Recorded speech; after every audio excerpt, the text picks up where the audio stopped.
Gather around, freaks. It's time to celebrate Halloween and close the grimoire for the year. We have the gloopiest page up last, and we can see the shape walking menacingly into a group of the worst group of teens I think we've ever seen on this show. It looks like the shape, sounds like the shape, but is it really the shape we all know? So gather around the internet campfire, because it's time once again for us another spine-tingling edition of Hey, did you see this one?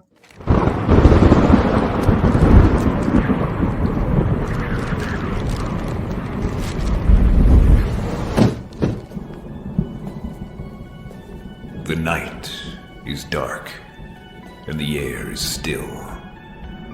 The moon casts an eerie glow over the internet, where a group of curious individuals have gathered to discuss their shared fascination for the macabre. They hold in their hands a book with a foreboding presence, bound in flesh and inked in blood. A tome of horror that only opens its pages when a sacrifice is made.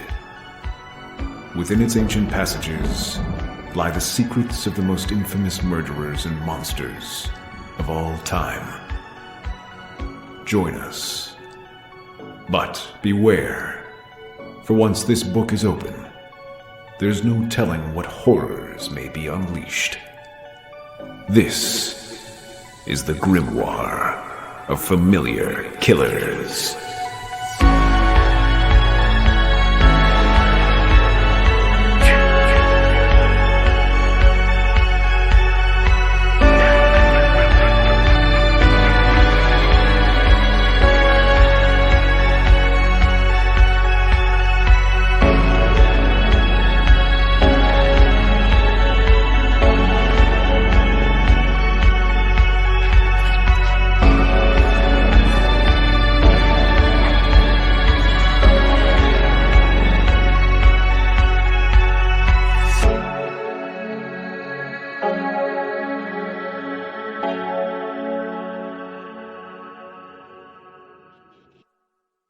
I don't get it. They should be here by now. What are you gonna do?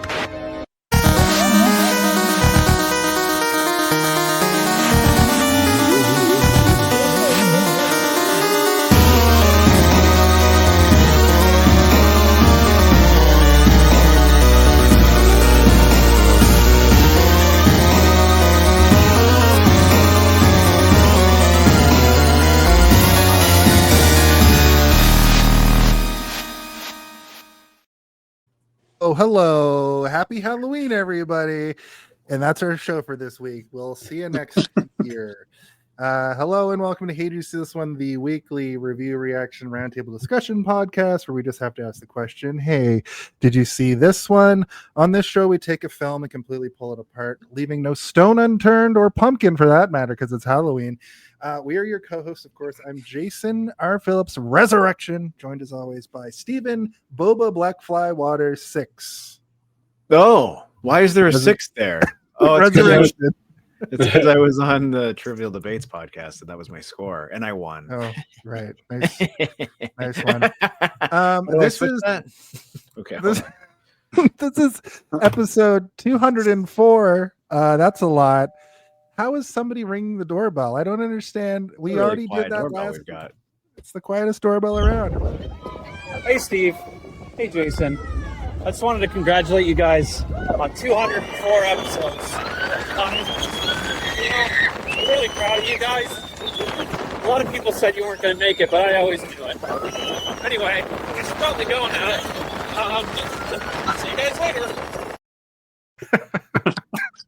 Second, if you're here, how are you at our door also? How are you also on a roller coaster at our door? Also, I didn't know there's a roller coaster at our door. Yep. It's Hey, Did You See This One studio is kind of like you set a new standard, Alex. Now you're just gonna have to try and top that every week. I know. It's not going to be easy, but 2 months from now, Alex is gonna be yeah. underwater at the Toronto Aquarium. You know when they send stuff into space, like they do those Red Bull drops from space or whatever? Yeah. Well, I have to go now. I'm plummeting back to Earth's surface. They're trying to Yeah. seal up my spacesuit. Yeah. I'm entering orbit, brother. I'll be there soon. Well, thank you for that, Alex. Speaking of, we are covering Halloween Resurrection. The Grimoire is closing. This is our Halloween episode. I'd like to please welcome back to the show for the probably 12th time at this point, Alex Gow. Alex Gow, do you want to play the 5 times? Welcome to the Five Timers Club. I never thought this would happen. I can't believe this is happening. This is like the second and a half time I've gotten that, I think. Did we give that to you already? I don't know. I've been on like 10 times. Yeah. That sound clip is new. So Oh, I'd also like to welcome to the show for the first time. He called us out on our on I think our Halloween episode last year, and it took 365 days to have him here finally. But I'd like to welcome to the show. He's a professional wrestler here in Toronto. He's a horror icon, in my opinion, and he's also a horror genius. Please welcome to the show, Stratosphere. Stratosphere. Welcome to the show. I brought some friends.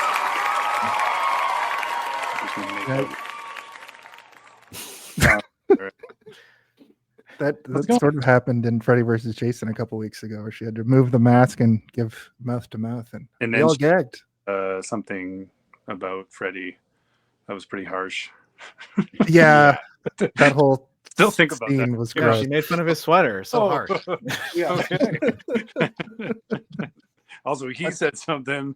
it They was both, all yeah. bad. I know He this said is something the- racist, and then she said Yeah. something super homophobic. It was like, oh, battle of the Battle of prejudicism. Yeah. 3. All the phobias. You could do these. Well, on that note, Stratos, thank you for joining us tonight. I don't really know that you know what you're getting yourself into here, but you asked for it, I did. and You asked and- about this like probably a few months ago, and I honestly forgot until you reminded me last week. yeah, I was like, oh yeah. That's- I'm like, I can't let you down. I'm knowing you for like 10 years. yeah. Well, I was also concerned because I know you're like a Halloween guy. I assume tomorrow night you're going to go out and do it big, and I was like, is Thursday going to be okay? Because I don't know if you go into the weekend with it from Thursday, but obviously you're here hanging out with your two best pals, Michael Myers and Jason Voorhees. I got some other guys somewhere around. I don't know. yeah. I got a Grogu. That's I was Jason in 2 places at once. Yeah, right. what? Oh. Whoa. But yeah. So the Grimoire is closing, but we do have to talk about Halloween Resurrection because that's the movie that we're at. I'm just going to give you a brief spoiler here. Steven, remember how much you hated kayfabe? Yeah. That's how much I hate this movie. Why don't we get in? Whoa. Why don't we get into a synopsis? I mean, this was an actual movie. Kayfabe wasn't a movie, but okay, yes, let's do our synopsis. It's time for a synopsis, bitch.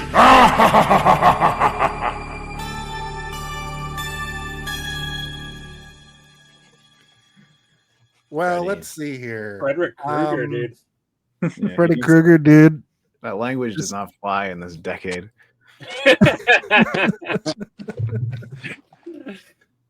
Steve, do you want to give us a synopsis of this film? Sure. The only way to survive Freddy Krueger is to be woke. That's true. Yeah, he can't enter your dreams if you have pure If you're thoughts. Yeah. So this movie is it takes place, I don't know, 3 years after the last movie H2O, where Michael Myers is seemingly decapitated by Jamie Lee Curtis. Only in this movie we discovered that wasn't the case. He pulled the old switcheroo with the paramedic and put his mask on the paramedic. I guess he was the same build and height. We all assume Michael Myers has a big ginger mustache underneath that mask as well, but we'll never know. She killed the wrong person and has been overwhelmed with guilt and in an insane asylum ever since. And the cold open of this movie is her basically dying. Spoiler alert. Which then I guess frees Michael Myers' free time. His schedule is clear. He doesn't have anyone on the chopping block anymore, so he goes and lives underground of his old house. And a reality internet. It's like a reality television show on the internet, led by Buster Rhymes and what's her Tyra name? Banks. Tyra Banks. And they are doing sort of a talent scouting to find a bunch of sexy college students to populate the home of Michael Myers, where he went on his killing spree years ago. And they basically have dressed the house up to be scarier than it actually is, filling it with weird sort of escape room style trapdoors and puzzles and things like that, all for the entertainment of people on the internet. And but unbeknownst to them, Michael Myers has been living underneath the house all this time and uses this as an opportunity to go on a Jason Voorhees style killing spree. This movie is more of a Friday the 13th than it is a Halloween, in my opinion. But we'll get into that when we talk about the actual discussion. But the movie itself is basically just a paint by numbers slasher movie where we have a bunch of bodies populating the screen and they all die one by one. Perfect. Yeah, unless you guys have anything else to add to that, I think that's pretty. That's the whole movie. Yeah, I mean, there's more to flesh out, but we'll wait for the flesh of the part. Yeah, I love flesh. I love beautiful flesh. That's my pinhead. Cool. Let's go into our brief history. He has a British accent, you know. just so you know. Buster Rhymes? Yeah, Buster Rhymes has a British accent.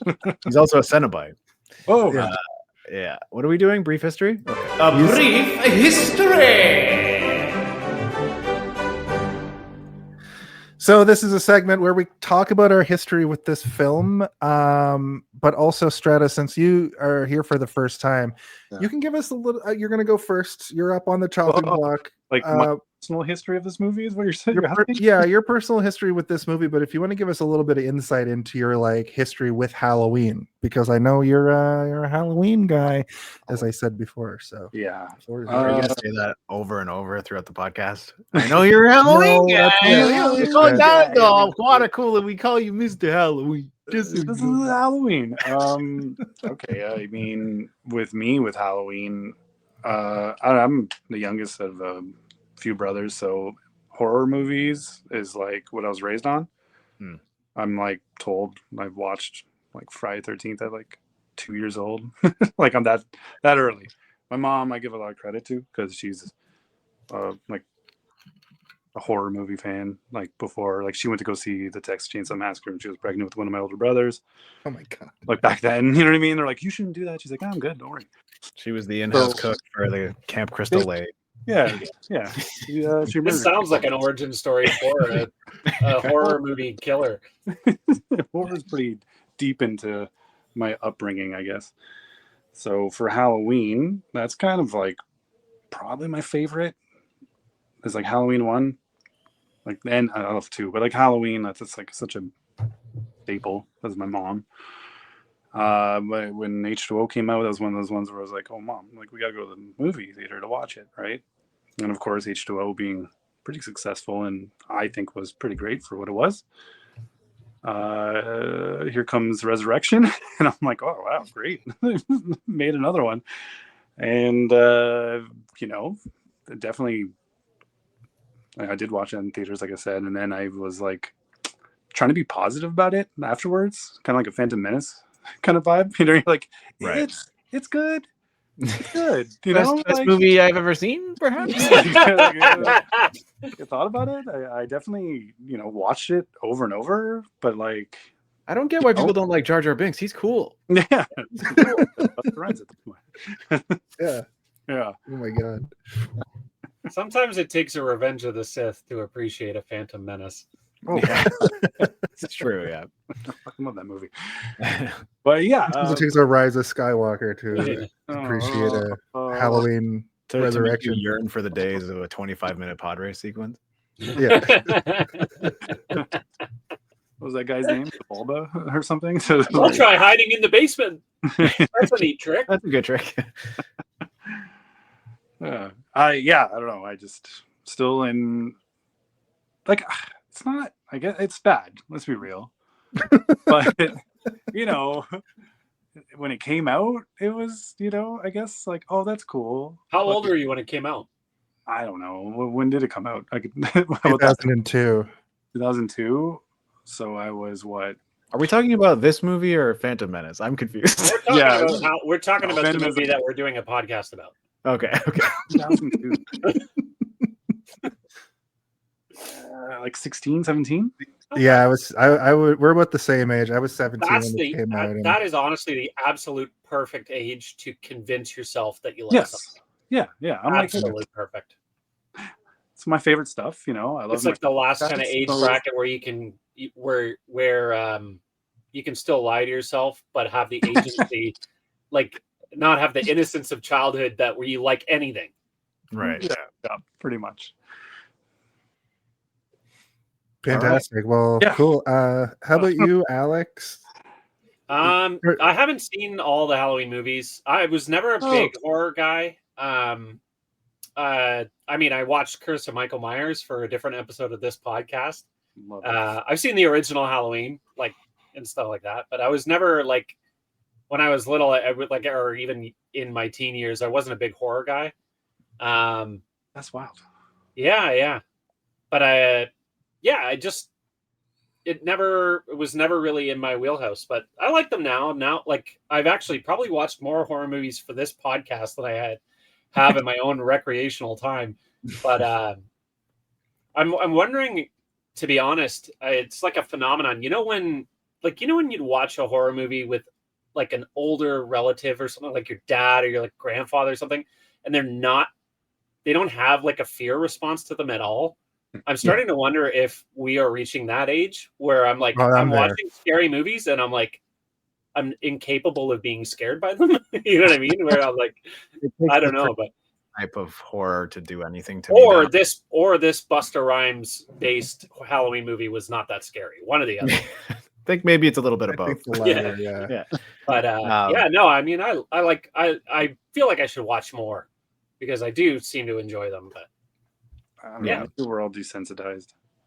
I think that, I mean, I'll just kind of go into mine because I am a very big horror person. And this year in particular, 2002, was when I finally stopped having that I am too scared to function. My brain doesn't work sort of sensation that would take over me when I would watch horror movies. Even just the idea of building suspense was too much for me to handle physically. And I would be actually terrified, sort of thing, and it would affect me for hours afterwards, and I would be in this sort of like rigid state. I remember watching The Exorcist at a birthday party when I was in like the 7th grade, and I had a pillow on my face, and like the guy's mom kept coming down and be like, you can come upstairs, you don't have to watch it with them. I'm like, I'm fine, like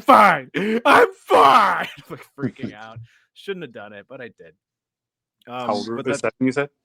Those types of situations are what, you know, eventually got me to the point where in 2002 I started to actually digest these movies in a huge way, where we've talked about it before, but you know, they'd have the marathons on TV and I'd watch every Freddy Krueger and every Jason.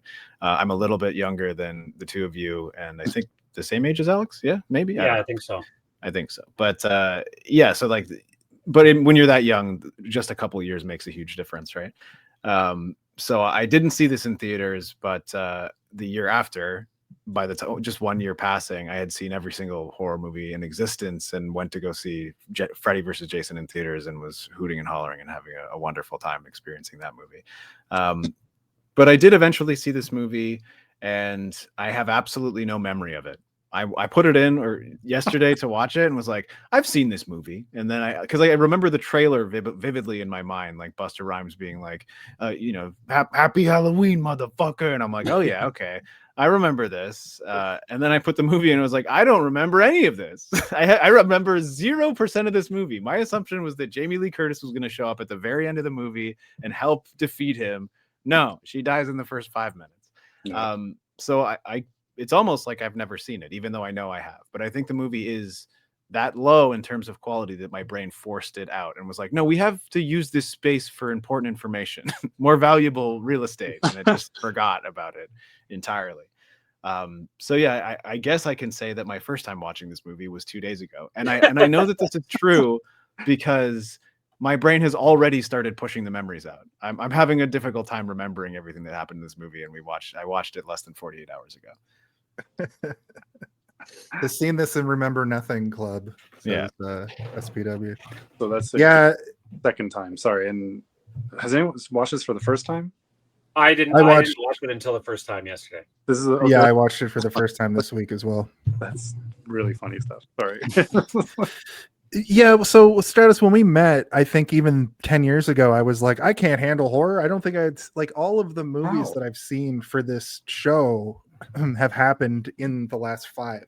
And what really did it for me was The Walking Dead slowly desensitized me over the years until I was like, oh, I can probably handle some stuff. And then I sort of, dipped my toes, and now I'm in the no sensitivity club. Nothing really phases me except Okay, Final sorry. Destination 3 actually had me like kind of like peering over my pillow, so to speak. Not literally, but that's the first movie in the 40 horror movies I've seen now that I actually think I'm a believer that like the type of horror movie that will still have that effect on any of us out of the 4 of us who say that this movie wasn't scary, or that movies in this sort of like caliber, slasher movies in particular, where we're desensitized to what the formula is. It's because we've seen a million of them. It's because we know what's Yeah. going to happen, but also it's not edited to be scary to us. Like these types of things aren't frightening to us, right?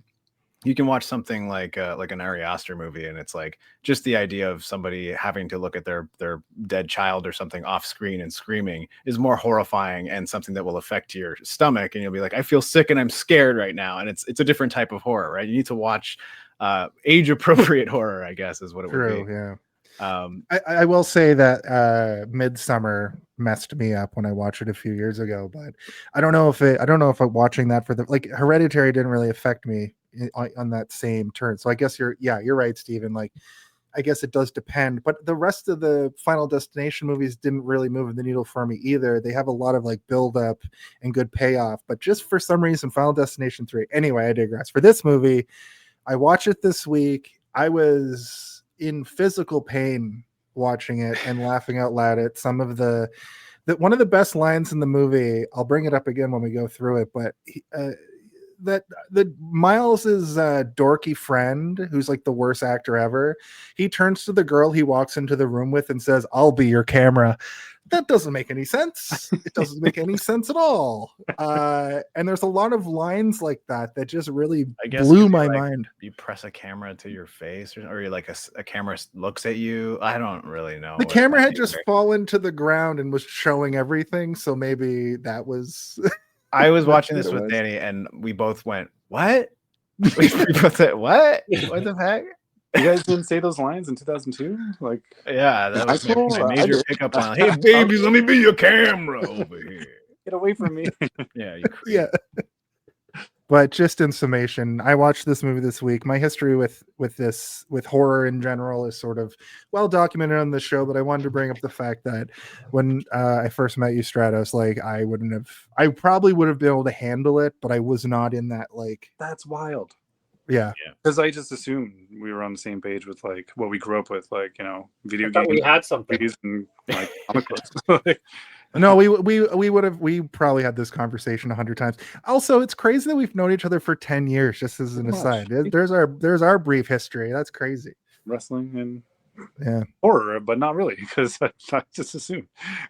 We'll have you back on the show. I a had bunch the of same times assumption for- about Jason when I first met him as well. I just assumed that he was like a Oh, latchkey kid that watched all the horror movies when he was 6 He years looks old. like a guy who would watch horror movies. He's- Yeah, like, I'm pretty sure you're like, hey man, have you seen Cannibal Holocaust? yeah, exactly. No, he My looks. favorite He movie. looks. He looks like he would intentionally bring up ones that people have never heard of. Just to be Exactly. like, oh, you ever seen you know what I mean? The Skinny Fucker 6? And it's Yeah. like, Yeah, or like the Italian giallo horror film. yeah, zombie. yeah.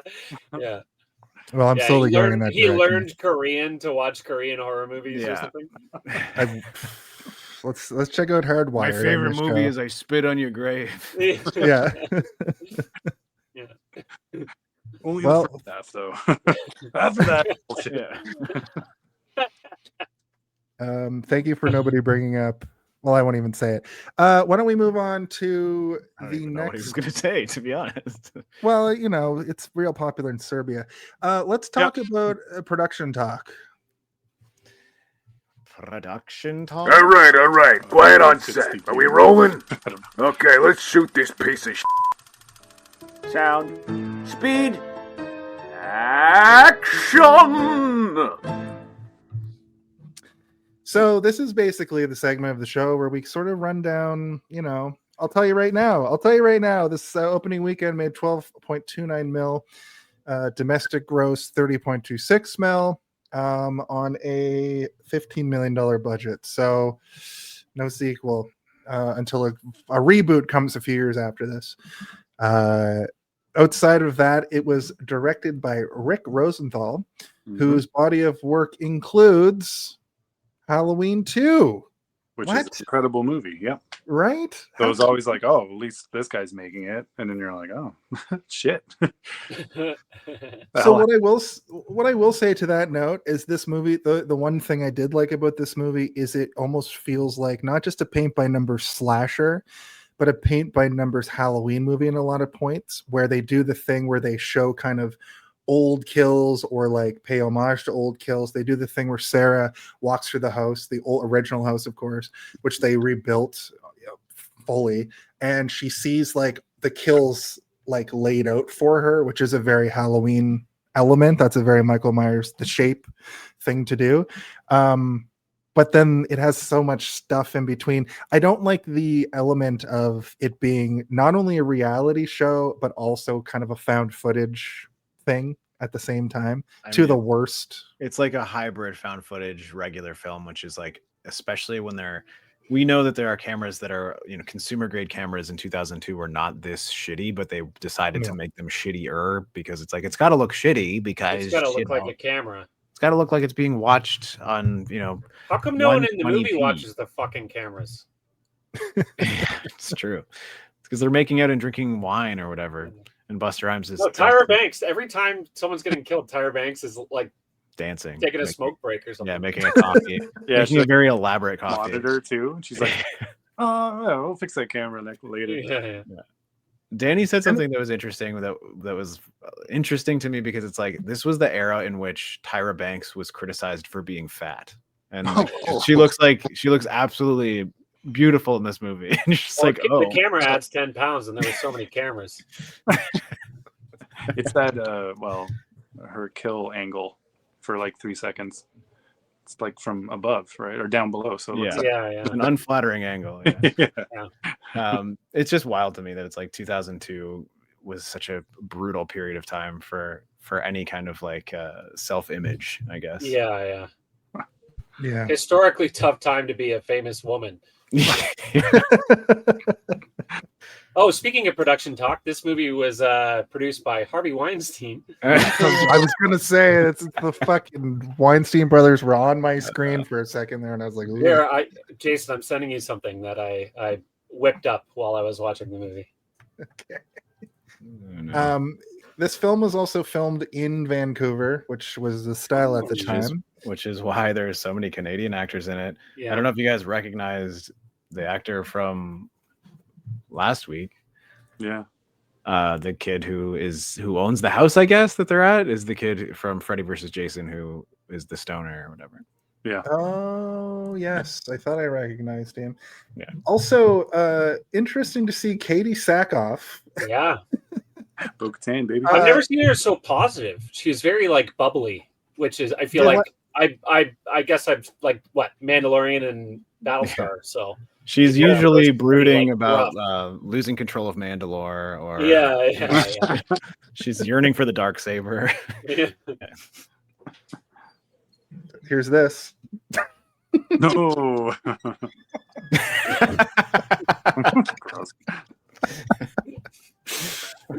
Thank you for that contribution. You're welcome. Did you make that while you were on the roller coaster? No, yeah. Also, some other interesting people in this movie.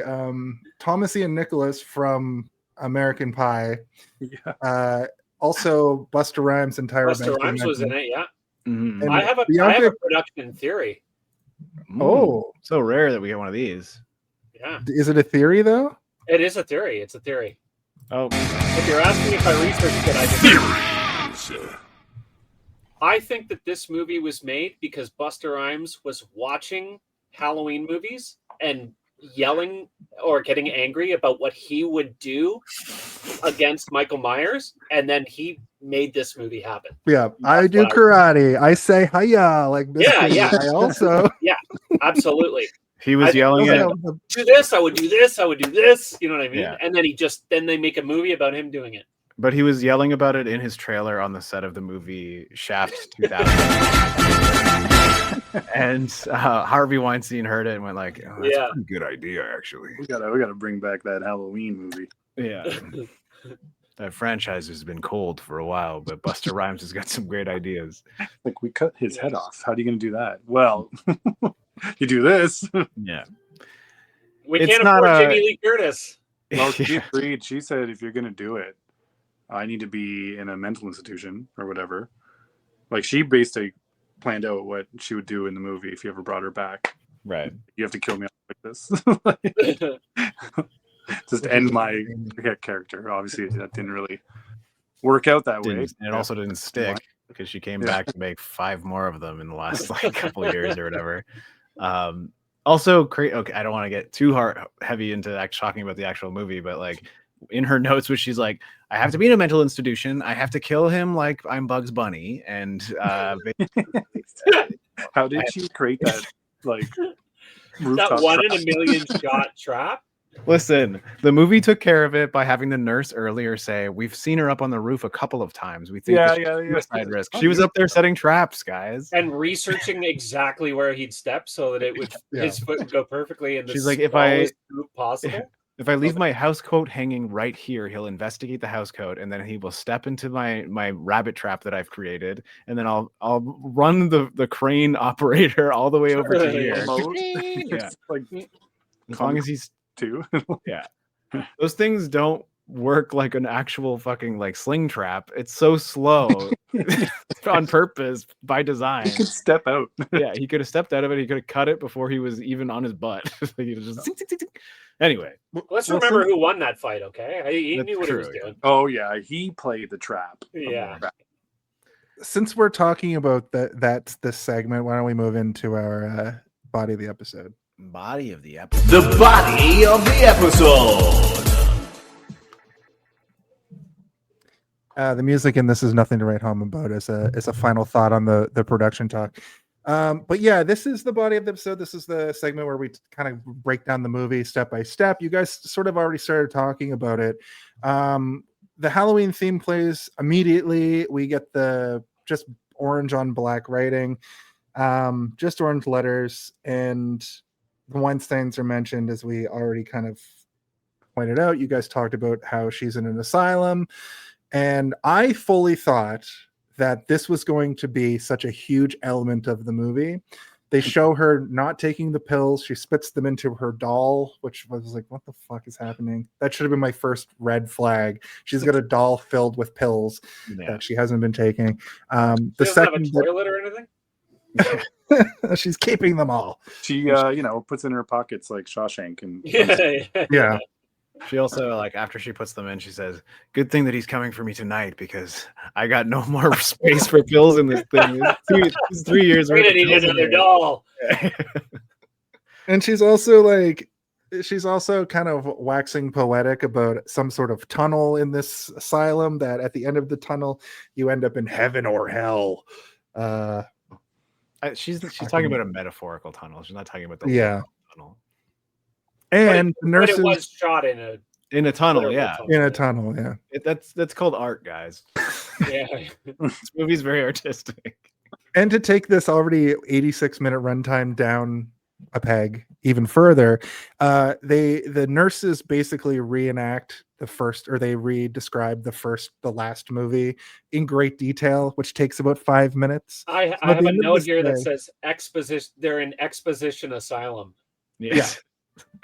Well, And then on top of all of that, with all the bullshit slow-mo in this movie and skulking around, this movie's like 68 minutes long. Listen, the slow-mo is digital slow-mo where they realize they didn't spend enough time on the shot and it's not there to add dramatic tension. I'm Buster sure you Rhymes guys was in the background yelling, "Slower, slower!" we didn't film it high enough rate. It's Yeah, not yeah. high speed. We can't slow it down. Slow it down digitally. give me some more. And they're like slowing it. He's like, give me some more. Slow it, It was slow it. 2002. They were probably using like Windows Movie Maker or whatever. Yeah. Yeah. That's Was all it we called, had. like, iMovie or whatever on the Yeah, Mac? yeah. You got a Macintosh for editing. Yeah, I'm sure you guys noticed when he's trying to break into the room, it was like a digital camera shake, and the camera was just being reversed and panned in. Horrible. It's like, just show what you shot, guys. It would have been better if him just walking through the door like that. Like, what are you doing? Obviously, That's when they said the name of the movie in the movie. At 3 minutes and 50 seconds, she does say Halloween. She doesn't say Well, then, Halloween you know what? Resurrection. they didn't say the title of the movie, and I'm gonna go All ahead right. and retract that button press that you just did. Fuck, I had a point I was trying to make there, but I can't remember. Happy Halloween Resurrection. Let's go get some breakfast. I need a resurrection. That's what he said at the end of the movie, Buster Rhymes, because he was tired after all that kung fu fighting he did. So yeah, it's actually, the opening is not terrible. I mean, it's not good, but it's not terrible. It's not as terrible as the rest of the movie. It feels like they're setting something up. I didn't necessarily expect her to die immediately, but it's so like, most of what's happening is crazy, and you can tell that they didn't have enough time or money for reshoots in this movie. What was the budget again? 12 15 point mil. something Million. million. Like, the fact that they're doing these things like digitally, like the breaking down of the door, where it's the camera is just being reversed and forwarded and reversed and forwarded, and they're adding a digital camera shake to make it look like he's banging on the door, and then the door breaks open, and then she hits him with a lamp, and she runs away or whatever. And then his hair is crazy. He's got like crazy Albert. I'm like, oh, he decided to paint an Albert Einstein mask white instead of a Michael Myers or a William Shatner mask white this time. But then the next sequence, it's perfectly combed back. I'm like, oh, he found a comb. He saw himself He in got a mirror. electrocuted by I the did light. notice that. Yeah. Also, where does he get these masks? Like, that's not off the from Yeah. the last part.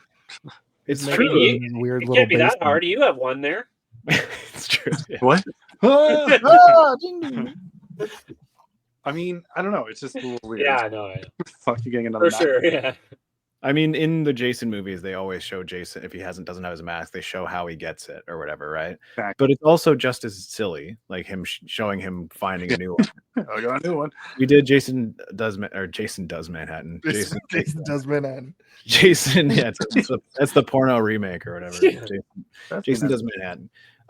But the guy scares his girlfriend with a Jason mask, and then he puts it on. But he scares her with like a Hollywood movie quality style Jason mask with all the right injuries and stuff on it from the previous films. It's like, where did he get this thing from? He's just a real big fan of the like, well, I guess franchise, even though he's in the Oh yeah. I mean, like, the thing that I said last week was like, they should have just had it be like a pristine Jason mask that gets more damaged throughout the movie. That would have been a cool, interesting thing to do. But in these movies, they never really explain it, right? I think maybe the Rob Zombie ones do to a degree, but famously they couldn't even find them in the second movie, right? Isn't there like a part where it's a pink one with like brown hair, and they had to like make this weird... that's Ben Tramer. I think that's a callback to Jamie Lee Curtis's crush, or Laurie Strode's crush.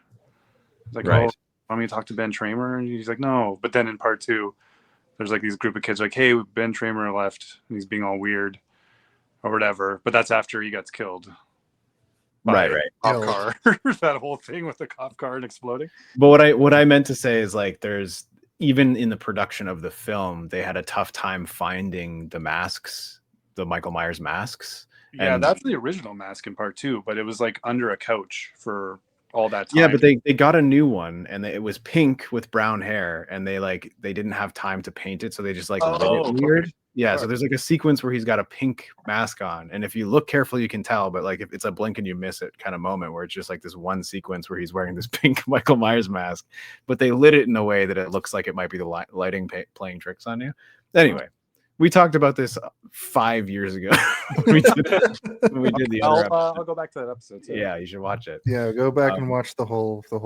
But all of there's them. just like this weird inconsistency in this sequence in particular that I'm sitting here watching it being like, there's nothing egregiously bad about this in terms of a horror movie setup, but it's so poorly done. Like it's almost to the level of like, we can't go back and reshoot it because we're a bunch of teenagers and we've already cut it, whatever. It's not to the level of like a $15 million budget movie where they could go back and reshoot a couple of sequences so he doesn't have crazy Einstein hair, and then in the very next sequence he has nice combed back hair.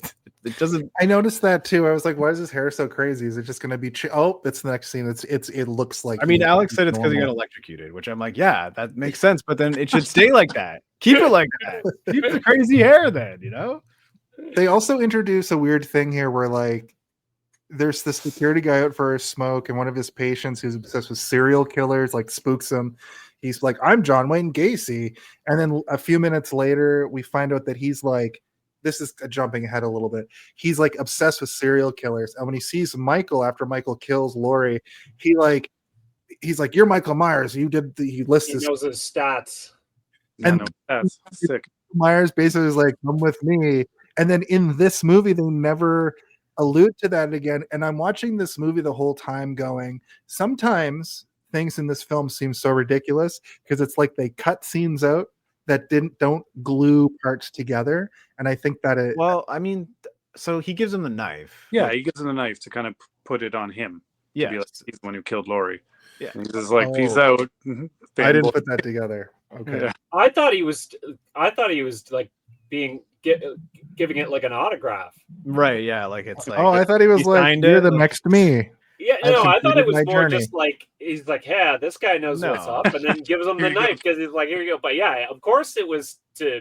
I mean, Yeah. why would he need to set him up?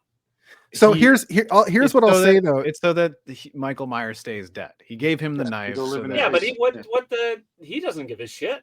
I know. Here's what I'll It's like say. he's Steven more smart than he needs to be, but it's it's a movie, so Yeah. Steve made the poster behind me. See how it says 2 Mikeys? Obviously, Yeah. I know what that means now. But before I got to that point, I was like, oh, there's 2 Michael Myers in this movie. So clearly, Oh, so I fucked you up before you even watched the movie. Yeah. So sometimes these little I was things referring mess to me the up. point where Michael Myers is getting yelled at by Buster Rhymes, and they're both wearing Yeah. Michael Myers. And then he masks. karate fights him. Yeah. Terrible. No, The no. guards at this place are pretty stupid. Oh yeah. Yeah. But I mean, Hear like a loud scream, and then the one guy's like, one second having had dinner, and he gets pretzels at a vending machine while like a patient is like screaming down the hall. well, we were watching it, and I was like, this guy is fucked, because I saw like the vending machine, and I was like, oh, someone's gonna he's walking by a vending machine, there's gonna be a vending machine moment, cool. And then it happens, the one guy goes in, but it's not like Terminator 2, right? Like Terminator 2 vending machine is like probably one of the top 3 It's one of the vending big- yeah, machine it's gotta be moments of all Of all time. time, yeah. But it's like they're trying to do something like that and it just doesn't pay off. But then the way that this man is eating the snack cake that he gets, like it's like some sort of like Twinkie or something. It's like he crushes it with his hand and then like eats it like a squirrel or something, like pushes it into his face. And I'm like, did he do that so he didn't have to keep biting it take after take? He's like, I'm just gonna squish it and like rub it on my face. There's like a story behind He had gone through, it over and over, and he was just so pissed off. yeah, What? He'd eaten so many. yeah, he'd gone It through was like an $2 million entire, of the budget. yeah, he'd gone through like fucking 15 Joe Louis or something, and he's like, I can't do it anymore. I can't. And then I have a there's- question. Oh, sorry.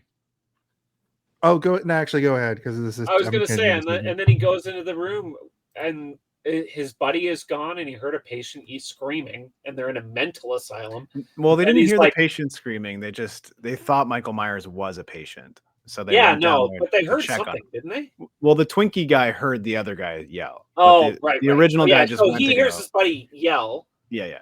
like in distress, and then he goes into that room, and then it's like, here's the dryer, and it's like, whoa, I should check out this dryer. He's like, people aren't before I supposed to be find out where my doing buddy is." laundry after 10 Yeah. p.m. It's like he forgets that his buddy is like screaming for help, and then he's like, Yeah. He's It also makes so sense if you're watching a horror movie and you know his head's going to be in the dryer. But Yeah, he no doesn't- colors mixed together in the washing Yeah, machine, yeah, exactly. and no heads in the dryer. yeah. He's also so distracted by the dryer being on that he doesn't notice a headless corpse on the ground right there. Yeah. So I have a question for you guys that I don't know if we've ever really touched on doing the Halloween movies. So on TikTok over the last couple months, I've noticed that people are like, he is the Shape. He is not Michael Myers. And I want to know if you guys have any insight on where this comes from, because I just basically learned that in the credits, he's referred to as the Shape. And does this kind of come from Loomis being like evil never dies and that kind of stuff? Do you have any like? No, it's just that's what they referred to him as in the credits in the first movie, and that's where it went. And I think it's also like from a poem or a short story that was the inspiration for this movie. I think they used the same moniker, but like, yeah, it's just what it's always been referred to as in the credits. They don't credit him as Michael Myers because Michael Myers died when he put on the mask and became the Shape or whatever. I see. Whoa. Yeah, I think it's also picked up after that. Like knowing, you know, if you go back to the first film, you see the Shape, you're like, well, what's that all about? Like, isn't that Michael Myers? And then I think it picks up its own lore where later movies, you know, has that feel like what you're saying, Jason.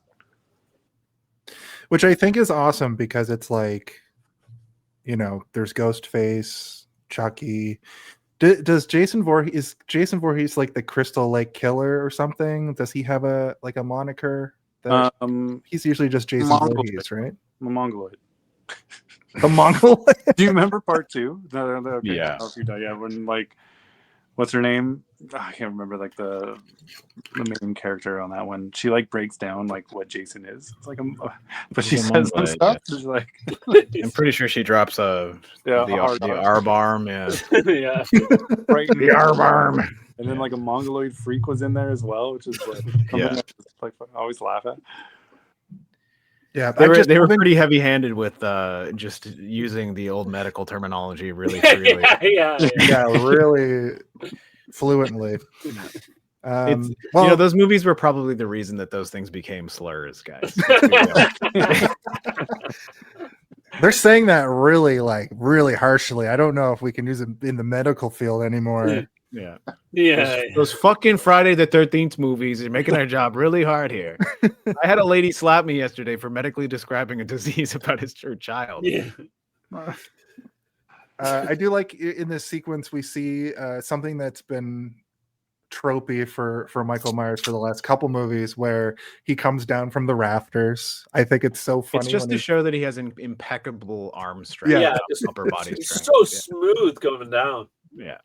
It is cool though. It's like a cool thing. I don't know what like when it happens in H2O, it's really, I don't know, like, oh, it's huge. Especially it was in the trailer too. like I almost want to say sexy. I'm like, oh, it's hot. Look how smooth he's lowering himself. Like one arm too. Yeah, Like, I know. What the heck? Yeah. But yeah, I kind of want to go through and see like how many times does he do it in the series at large? Is it in the entirety of the series? Is it like 4 times and we just think of it as something that he does all the time, or is it just these 2 times? Like I don't even know. It's just 2 times, really. Yeah. It's cool, man. That should be his move. He hides in the rafters and ding ding ding lowers himself with one arm. Lift. Yeah. It's cooler in H2O because he's also holding an axe when he does it. Yeah. That's like There's a reason he's using one arm, and it's because the other arm is holding an axe. And this one he's doing it just because he looks cool. He's like, I'm trying to farm these aura points or whatever. Yeah, you know, with him hanging out until Halloween, he's just ripping weights. Well, yeah, he's eating rats and shit until Halloween comes. Yeah. Like he feels feels the sister. I assume that like Michael Myers, he probably reads the newspaper, but he probably also bases most of his instincts on like the weather changing. So I wonder if global warming would fuck up Michael Myers' schedule. Like, What is he like? He's a fucking cicada? yeah, well, yeah, like he does. He lives underground until it gets cold. Yeah, that's true. Yeah. Yeah. And then he pops up when the leaves start to change. Yeah. And then When he starts smells hiding pumpkin behind on the air. Yeah, when he spells pumpkin on the air and the leaves start to turn orange and red and stuff, and then he comes out of his hole and he hides halfway behind hedges and stuff. He's actually just smelling the hedges to try and figure out what time of year it is, and that's how he figures out that he's like 17 more days until Halloween.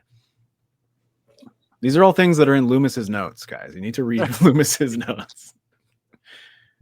I mean, that's who's really missing in Resurrection.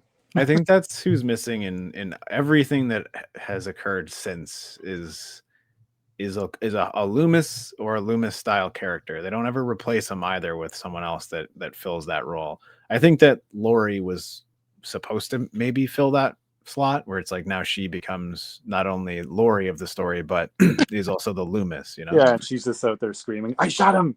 I shot him 6 times! He's not human! He's gone now! He's gone! Evil is gone from this place! His eyes are cold.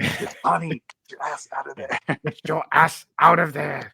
He's like takes a giant swig of red wine. Go on! Fuck! I love the idea that in that one with the kid, I think 2 movies ago, when he was still in it, his hot wine breath is just in her face when he like leans down to talk to her.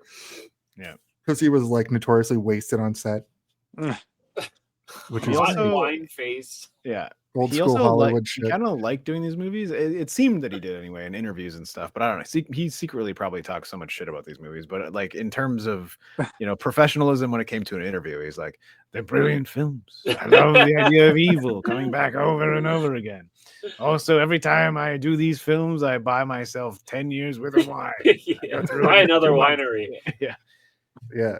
Let's find the Donald Pleasance fucking autobiography. Does it exist? Who knows? It's called Wine Um, Not. It's called Unpleasant. Why not? Why not do another Halloween? Yeah. Why not do another Halloween? The patient obsessed with serial killer sees the shape. He does Or sort of a also- Jason move and blasts through the fucking door, which is my favorite Jason thing, but Michael Myers doing it. This is what I agree with you, Steve, what you were saying earlier, that this is kind of like a Friday the 13th, just with Michael Myers instead. Yeah, like so it was like last week we talked about how Michael Myers daintily opening a door is weird. Like seeing his hand, his gooey fucking Or driving zombie a car. hand open a door is weird. No, Michael Myers, that's the thing. Michael Myers is a human being and he has all of the abilities of a human being. So him driving a car is weird, but it's not that weird. And him opening a door normally or using keys is not weird. But Jason Voorhees like opening a door and poking his head in and being like, is anybody in here? Like that's weird. But Michael Myers, it's not that weird. Yeah, he's just a guy. He's a guy, yeah. But then the digital shake and the weird, everything about that was weird. Like him walking through the door would have been okay to me, but except also the fact that this is supposed to be an insane asylum where like doors are made of metal, not like brittle wood that you can walk through.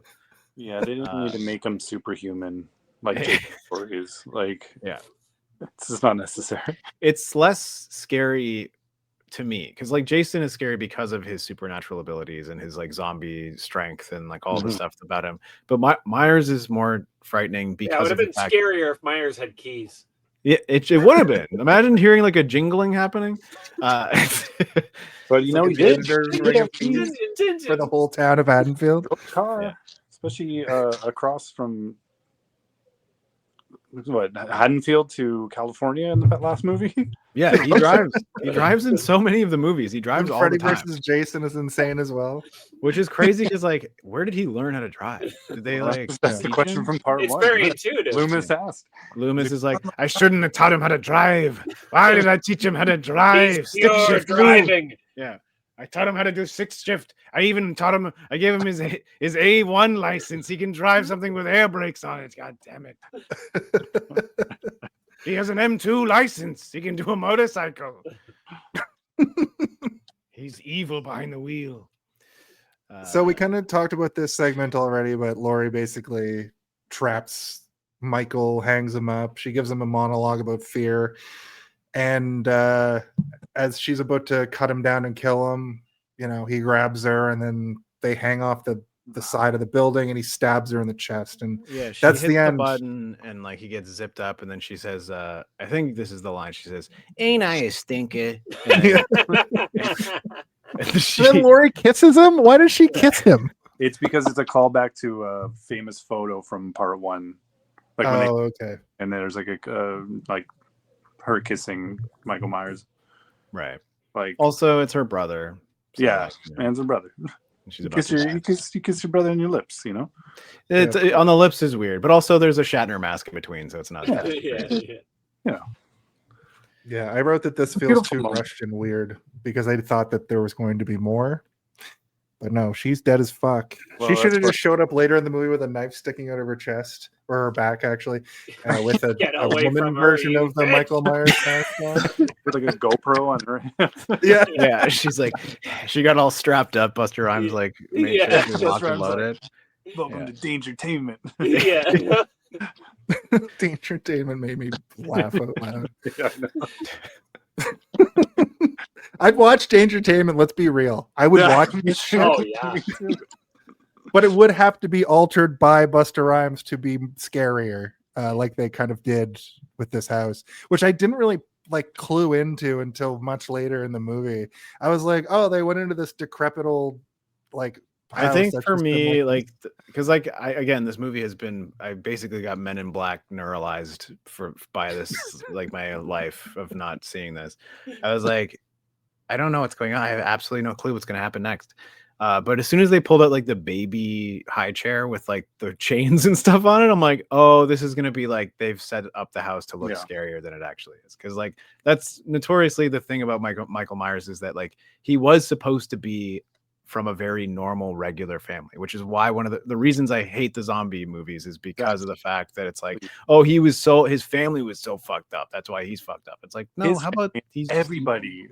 yeah, every single person he ever interacted with is fucked. Yeah. Yeah. Anyway, we'll talk Yeah. about those movies when we do them after we all die or whatever.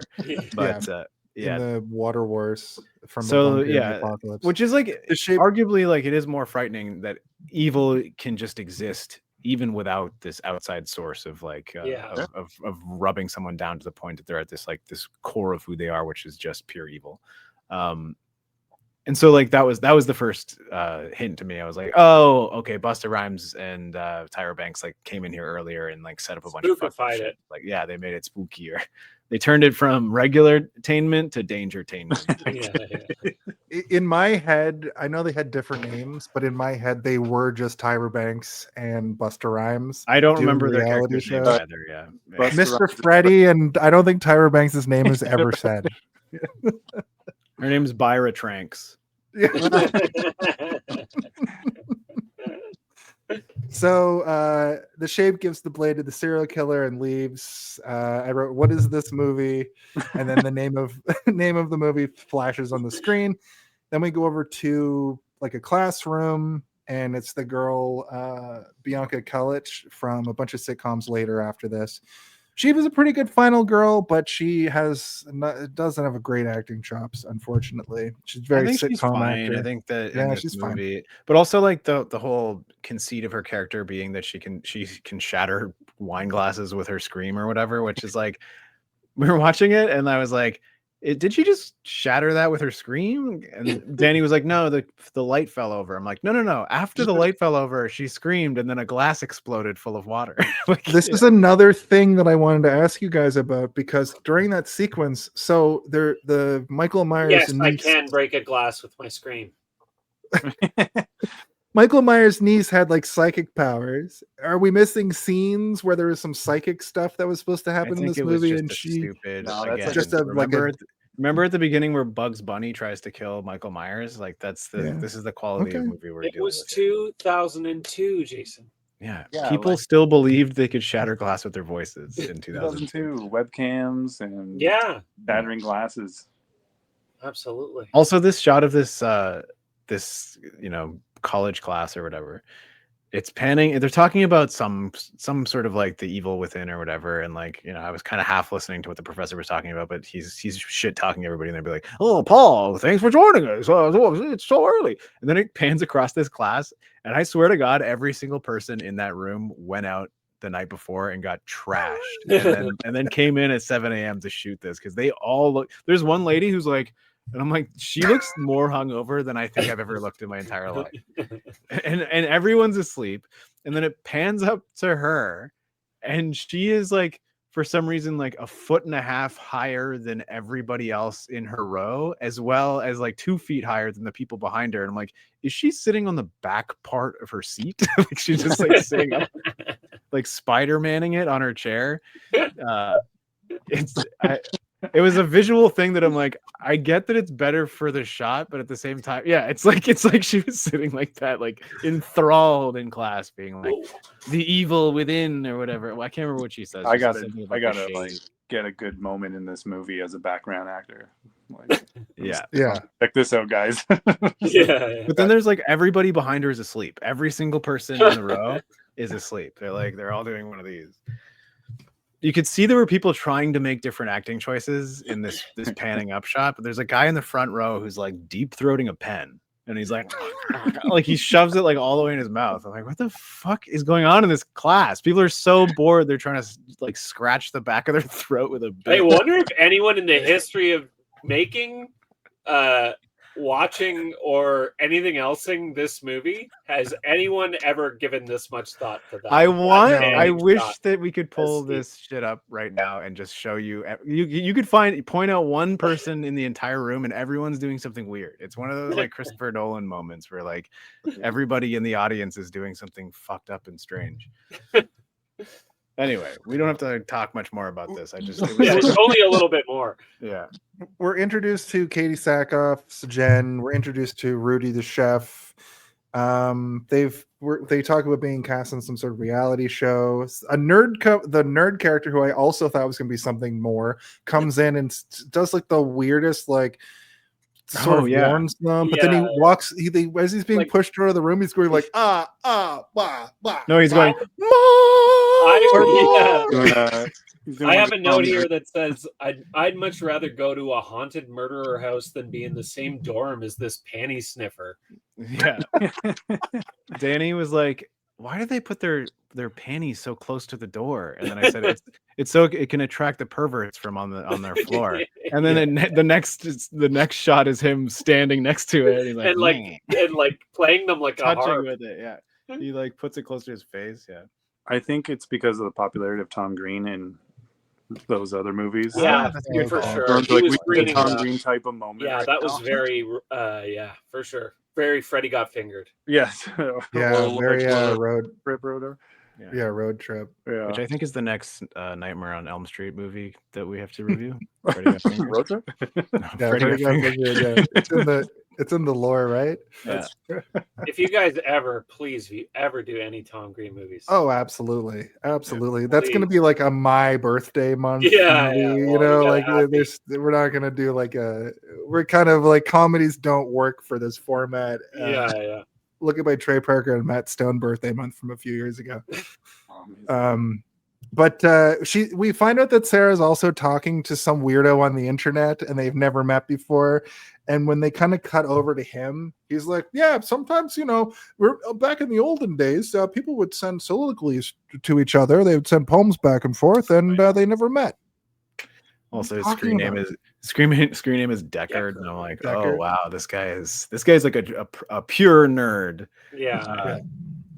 He's the kind of guy he'd be like, everything gets lost like tears in the rain or whatever. He's just quoting Blade Runner and shit. Like, sick fuck. And she's like, I'm just talking to this guy online. And when it cuts to him, he's like, we're dating. And his friend is like, what the fuck are you talking about? And then his friend has like upper face paralysis or something. Like only the lower part of his mouth moves and everything else is frozen completely. He's like, there were some scenes where he was standing and looking because they kind of like deviate away from that character later in the movie, but he's there and he is literally just doing face paralysis, the acting choice.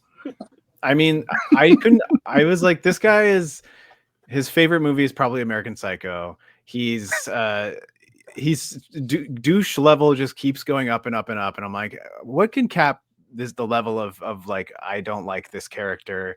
And then he shows up they both show up as the characters from Pulp Fiction, I believe, is what they're supposed to be. Yeah. He's supposed to be Sam Jackson's Samuel L. character from Jackson. Pulp. Yeah, and I'm like, oh wow, he really outdid himself here with how much I don't like this character. I hope Yeah, he why Yeah. was dies. it I seemed mean, like it he could should have have been. been It could have been a little worse. Yeah. With that costume, but I think we all because agree he it had could have an been worse. he had a pick in his afro, which yeah, I not mean, almost 2002, like- there was a 50-50 chance that he was gonna. there was a conversation for Oh, sure that this oh, kid is yeah, in yeah, blackface. for sure, I yeah. guarantee it. There was Yeah. a conversation on set that was like, "Do we do it? It Do we might make do his it? character less That's not redeemable." It's supposed like to- he's supposed to be a face. He's supposed to be a good guy.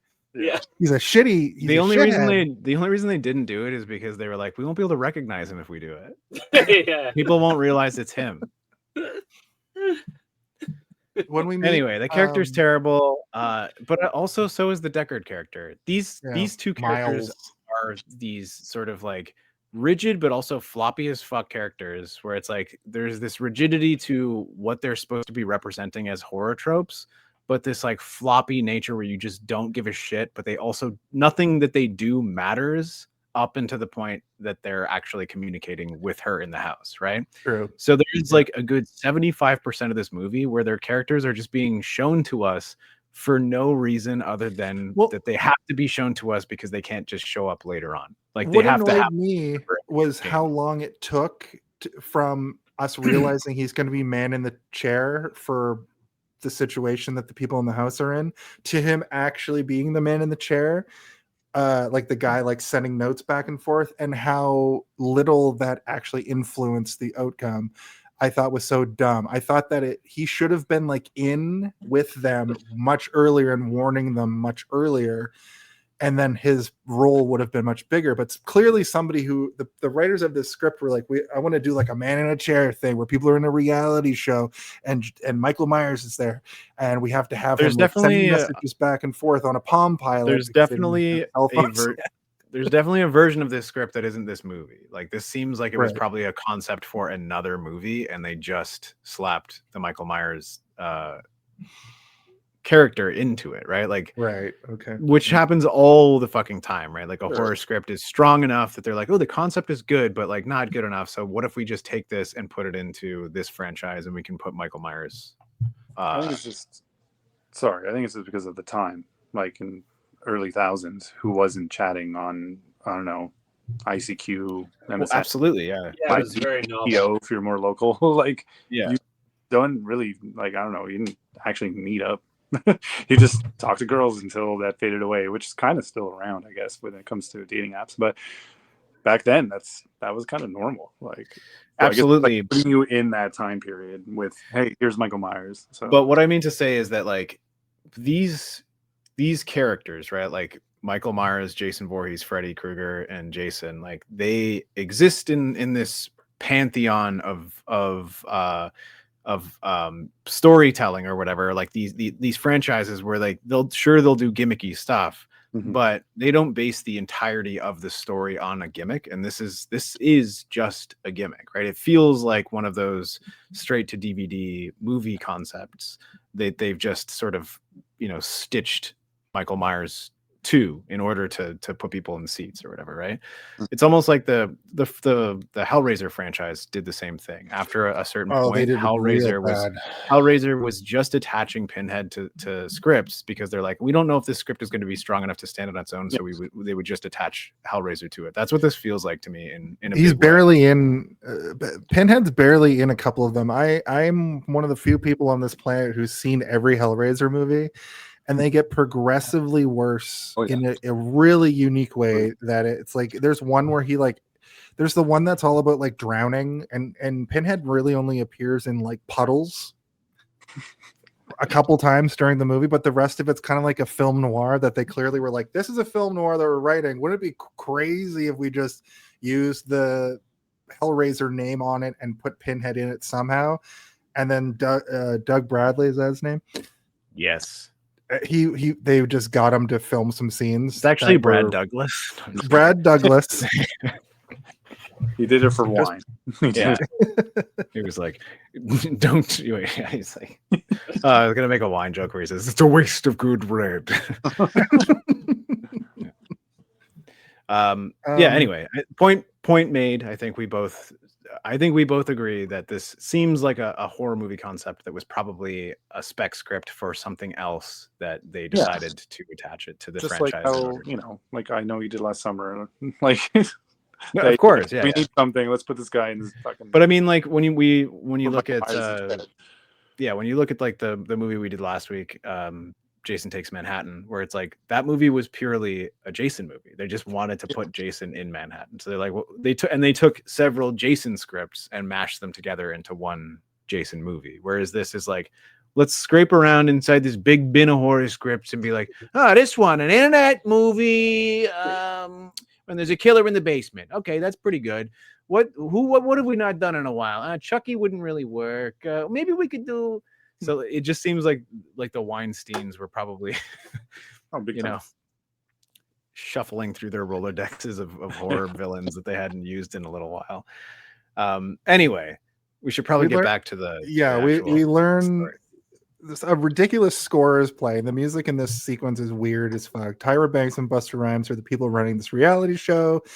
I don't remember what it is, but in my mind it's mariachi band music. I thought it was like Happy Halloween, everyone. We're here to do it together. You guys, congratulations. Everybody talking to the camera. And this is where we meet. I do kind of like this where we meet all the characters. We sort of get an idea of their at the very least their personas that they want to project to each other and the internet or whatever, right? So it's sort of like a caricaturized version of who each of these people and then also Busta Rhymes is chewing, like he's not just chewing the scenery, he's having a full 10-course meal on the scenery. Busta Rhymes only has one acting mode. If you've seen him in other movies, which we've even seen him on this podcast in another not bad. He's not a bad actor. He just has one mode. Yeah. He doesn't have like a ton of range, but like if you put him in there, he's just a very magnetic guy. Yes, and he has a lot of charisma, and he has a lot of he's got a lot of presence. He's also like a pretty big guy. I mean, like he's tall and like physically large. So like there is something that is like pleasant to watch about him. But I was talking to Danny. Oh, it made me miss his hair, man. I was like, I really think that this guy is a terrible actor, but at the same time, I love every time I see him on screen. Like, I want him to be in more movies. Yeah. I love the theory that excuse me. I love the theory that he was just like that. Alex said, I'm just going to make a Halloween movie where I do all the things that I think I would do in a Halloween movie, and I've been thinking about it the whole time. I forgot in my notes here. I wrote down that he's watching Kung Fu in this next scene. I think that is the genesis. How could you forget? I think him watching Kung Fu is the genesis of the making of this movie. I really do. I don't know how the fuck you could ever forget that, because as soon as I saw Busta Rhymes and Michael Myers standing toe to toe, I yelled at my TV, "We know you know Kung Fu, Busta Rhymes!" And then he used it. He used it. That was a perfect setup and payoff. Straight up roundhouse kick. Yeah. Not to jump ahead, but and in typical fashion from the Sarah character, she's trying to bail out of this situation the whole movie. And right at the start, her and Rudy are like, "We're out." And she's too scared of this. And Busta Rhymes, he convinces her.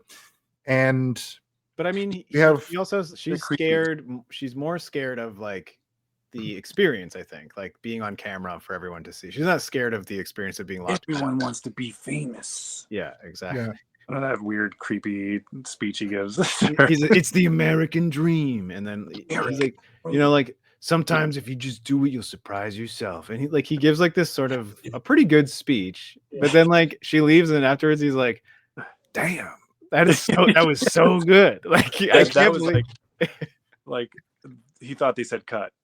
Yeah. He literally says, "Give yourself a pat on the back," and then he says, "Oh, I got to get back to my Chun-Li." Yeah. So we go over to the girl. He's the kind of guy who he's watching Kung Fu movies. He's saying like, "Damn, Chun-Li, you're fucking killing it." And then the doorbell rings, and he's like, "Who the fuck is interrupting my Kung Fu movies?" And he's talking. It's like he's talking all the way up until the door, and then looks through the peephole, and then does like a pervy, like, ooh, ooh. I'm telling you, Buster Rhymes watched this movie, got really excited about watching it, and then watched a Halloween movie after, and was like, "Whoa, yeah!" And that's what I would do. and then he called somebody. He said, "I want to make this," and they said, "I don't know." And he said, "I can get Tyra Banks." And then, They're like, "Yep."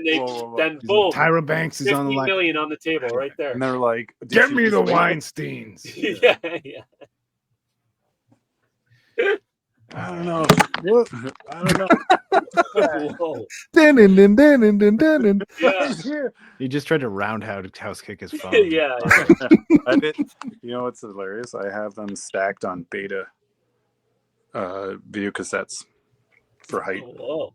Nice. I got some old betas lying around. Oh no, beta. Oh no! Who's Steve and On Jason? Terms of endearment. Yeah, that's what they call. That's what they called me in high school. Look at that. Oh yeah. Please rewind. Uh-oh. I didn't. I don't think I've ever seen a beta in real life, other than in the haven't. mirror. No, cell phone. Round joke. cassettes. The girls are having we go over to them like trying on Halloween costumes. Sarah sees the shape. I thought that she had the sister powers for the niece powers, but no, that's my a brain whole is different stupid. timeline. Yeah, this is a different timeline. The niece thing and like part 4 and 5 and 6 don't exist in this. It's Yeah, part Jason, 1, 2, H2O in this. Yeah, we've tried to explain this to you several times before. And it's not your No. fault. I know that there's like 5 timelines. I know that. It's murky. I also totally understand why it's hard to keep track of all the different. Yeah. timelines. There's so many of them. But Miles I'm and like fucking stupid. I mean, that's what I call it. fucking dumb, buddy. The boys talk party. Miles and the other guy are stoked about going to this party. Sarah has a Palm Pilot. So are all the kills going to be a POV situation? As they're giving out the I kind of cameras? this is where I started to get worried, right? Where I'm like, oh no, is this going to be like they didn't have the budget to do like really cool, gory stuff, and like they're not going to have good props, and so they're going to rely on this like really shitty, grainy camera footage to make the kills just look more acceptable to us? Well, the as an answer is audience? yes. I mean, the answer is yes and no, because there's a couple of good props, but like at the same time, they're not great props. You know, when Bo-Katan's head rolls down the stairs, I'm not like blown away by it. You know, it's not the best fake head. But when they do the close up of her face, it was a pretty good mold. It was a pretty good head. Well, there's mold. also a close up of her face where it's just her laying there. So it could have Right. been, you might have been looking at the real face. No, it was a was it? Oh, maybe I mold. was. Hold on, yeah. Well, I'm confused. Tara and Tyra and Charlie, they set up some cameras. The shape comes in, stabs Charlie in the neck. Forgot about Charlie. Yeah, Tyra misses it on camera because she's like dancing around to R&B and making She's herself dancing. She's making Yeah, a- the she was- worst latte in the history of lattes. I She think. noticed this guy making a mistake with the camera and was like, "You got to fix that." And then, like, she was so Hawkeye, like, to see that she didn't like the angle. And then it's like, and then she's like, "All right, I trust them to make the right decision from now on." And it's No, what just she like, said, she was getting annoyed that he wouldn't pick a shot. Oh, okay. She was like, just pick a fucking shot. And then he was like, listen, this is an art, you know, like up high, scary, down low, scary, Yeah. medium shot. Or, Boring. you know, it's boring as hell. And she's like, who gives a shit? And then he's like, he says something about like going to the same school as Steven Spielberg or some shit. And then, you know, he's trying to find another. But then he's got like the most dangerous tripod in the existence of tripods, where it's like, oh yeah, Would you ever put that tripod? Like, those do exist. Those are for like in like the grass and stuff. It's so that you can, 'cause if you put the rubber nibs on like, if you put the rubber nibs on like a grass, it can slide. So you need the ones that can stab into the dirt. But yeah, they're also apparently good for killing. yes. And Michael Myers knows that. He knows a good stabbing. He's like, The guy should have brought the indoor tripod. Yeah. It is, yeah. It's It took me out of it though when he took the tripod and then handed it to that mental patient. yeah. And he said, "Make sure you get my good angle." Ding, ding, Yeah. ding, ding, ding, ding, ding, ding, ding, ding. See you later, kid. I want to hear a sexy version of the Halloween theme. Like Ding ding ding ding ding ding ding ding. like a wow wow wow Yeah. Yeah.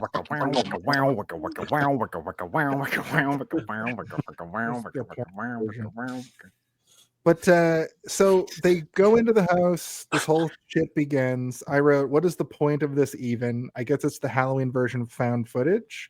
Yeah. Literally, Also, Rudy is so obsessed with kitchens that he finds like a spice rack. And the crazy thing about this spice rack is that he picks up a jar of fennel. And he's like, "It's expired. Why does it smell so fresh?"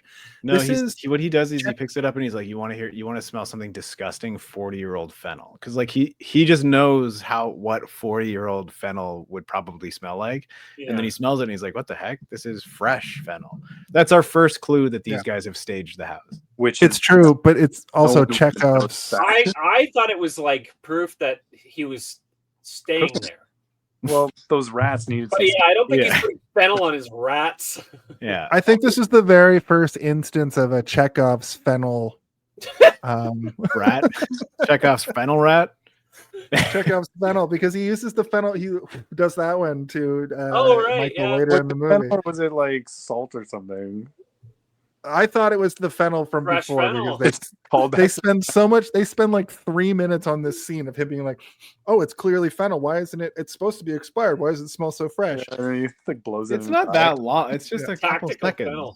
He then pulls I out don't a know. giant knife, and then he's I like, don't know, "Do you think this is the one that first he?" act, Ring, the ring. fennel act, and the third act. And Yeah. exactly. This is the fennel. This is the fennel Halloween. The fennel act is Fenneline. the Michael fennel Myers. act is a new thing. That sounds like something that happened after a crime. They had to like create it. Like, the Fennel act. doesn't sound real anymore. Yeah, just keep saying the word fennel. Can we do the scene with the fennel? I don't know. I have to check the fennel Which act. one? I fill out like a giant. There's so binder. many. According to the fennel act, we can do this. 9,000 pages long for some reason. He finds a knife and he wonders if it was the one 14 that people were arrested under the fennel act last year. Rudy finds a knife. He immediately is like, "Is this the knife that was used to kill his whole family?" And I'm it's like a "Oh my knife that God." you would never use to cut anything with, other than like an actual like pig carcass. Yeah, It's too big. It's too big of a knife. Yeah.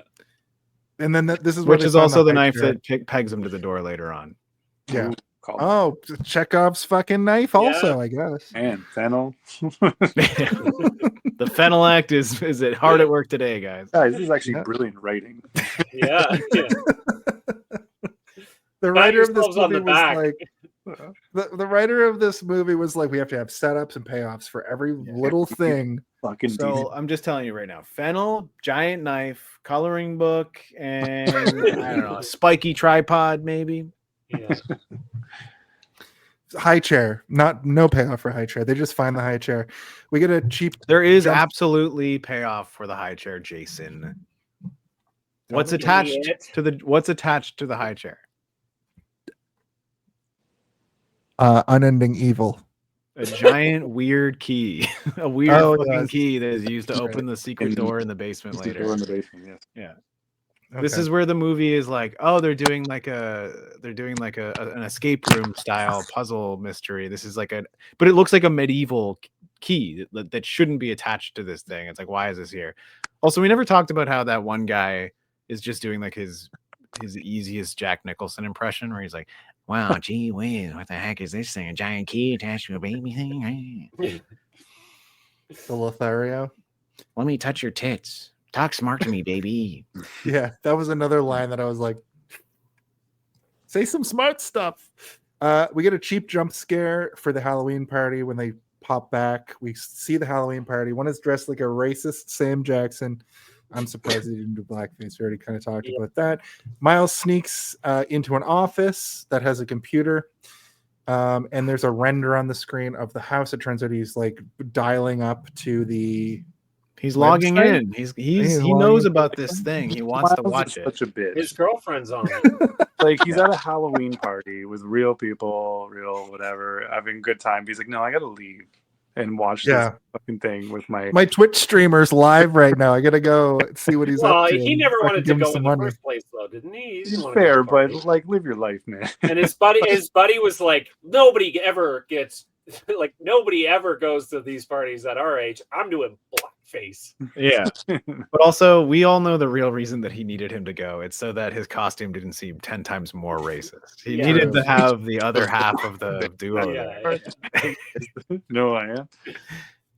He's like, if I go by myself, people will just think I'm a horrible racist. But if I go with you, then at least it's like a duo Yeah. costume and they'll Oh. understand it. Yeah. Pulp Fiction. Yeah. And then a random scene of some trick or treaters dropping a pumpkin off on the stoop. That of the was so Michael weird. Myers home.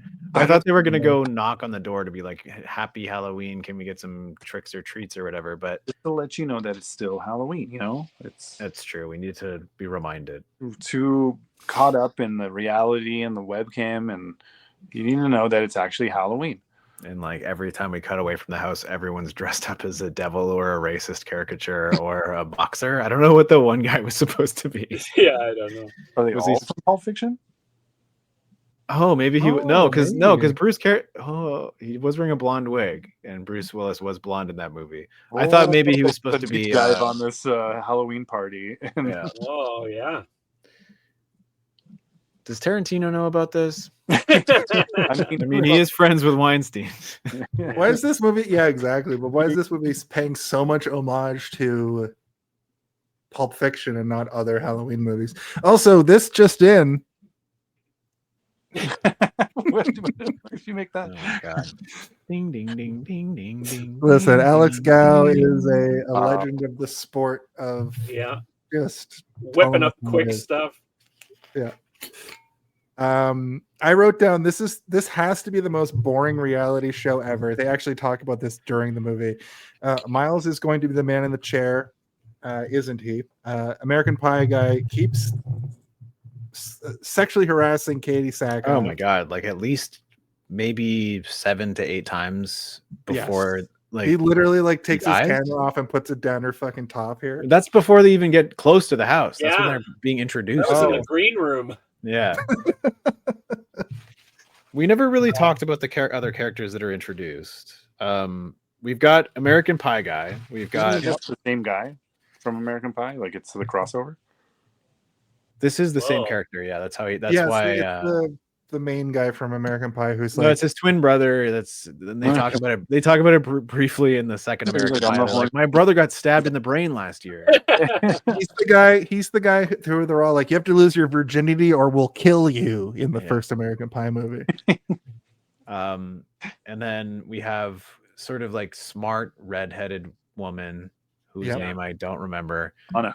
Donna. Donna, played by Daisy McCracken. But she's like the kind of person that like flexes her knowledge. She's Yeah. like constantly everything that she says Her has death. something tied up with something that she's learning in school. Mhm. Which is a thing that we already know that the main character is like Sarah is that, but she doesn't do that. She's just like, I'm learning because I want to learn, not because I want to fucking powerbomb people with my my takes on philosophy or whatever. Mhm. And then we have weird character who at times I'm like, is he doing cocaine right now? Like I don't know, because like there'll be times where he's like his back is to the camera and he's doing something and then he turns around and I'm like, Is that what the is he leather supposed- coat guy? That guy's Leather- name is Jim. His name is Jim. His name is Jim. You know the funniest thing about that is that on IMDb they have him listed as. Oh, never mind. They have him listed as Jim. I'm looking at the They're wrong listed as picture. I'm Jam. looking- he's listed as Bill.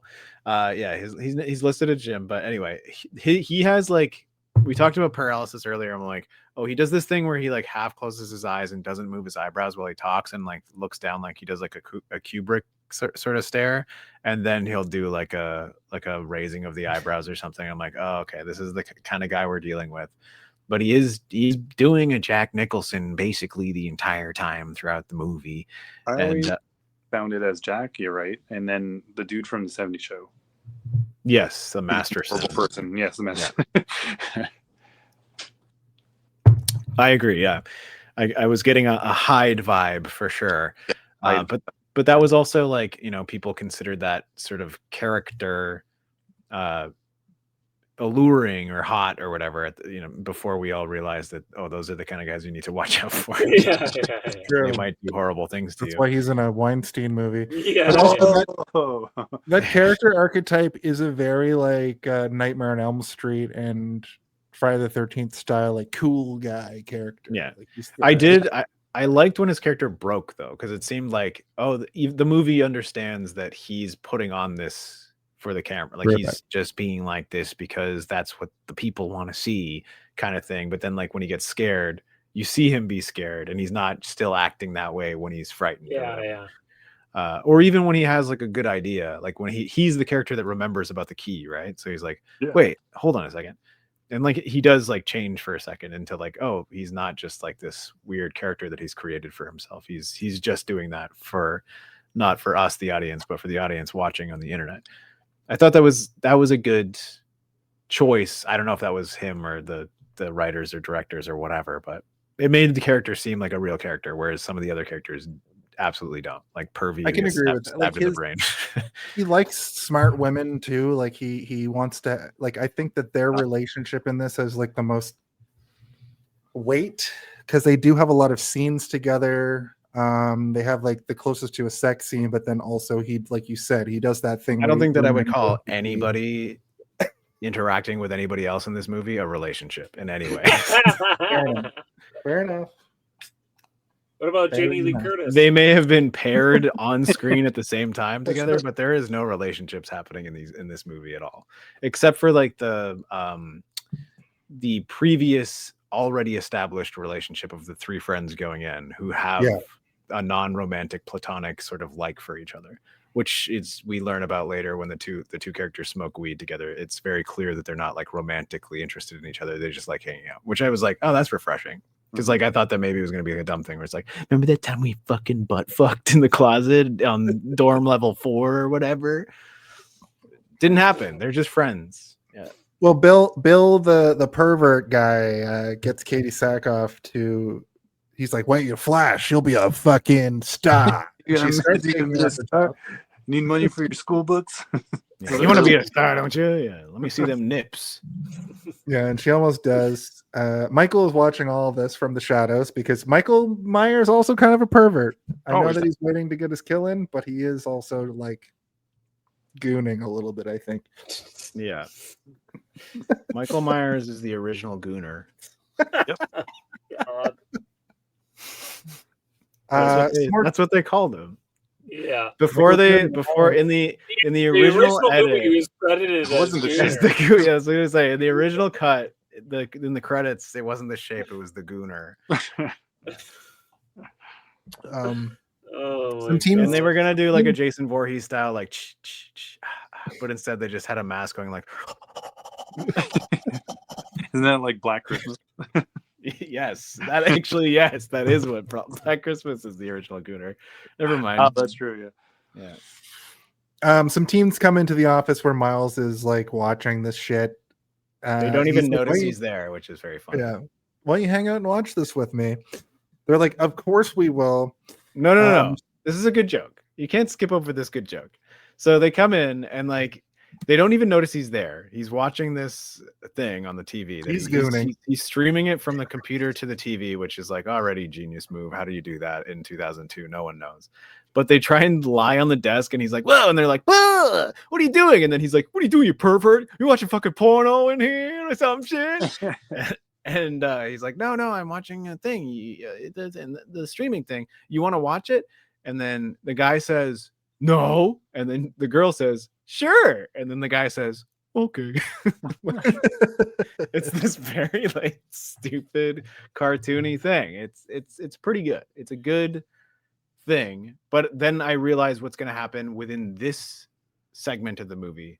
I'm like, oh, these characters are never ever going to interact with these characters. This is when I've been set in stone to realize that never is this character going to get up from this computer and run over to the house and try and help them. He is stuck there at the chair. He's never going to be there. and the movie is going to suck from this point out. Like, I know. Even in the same like town. I don't know, but I Oh, thought maybe they could have all been.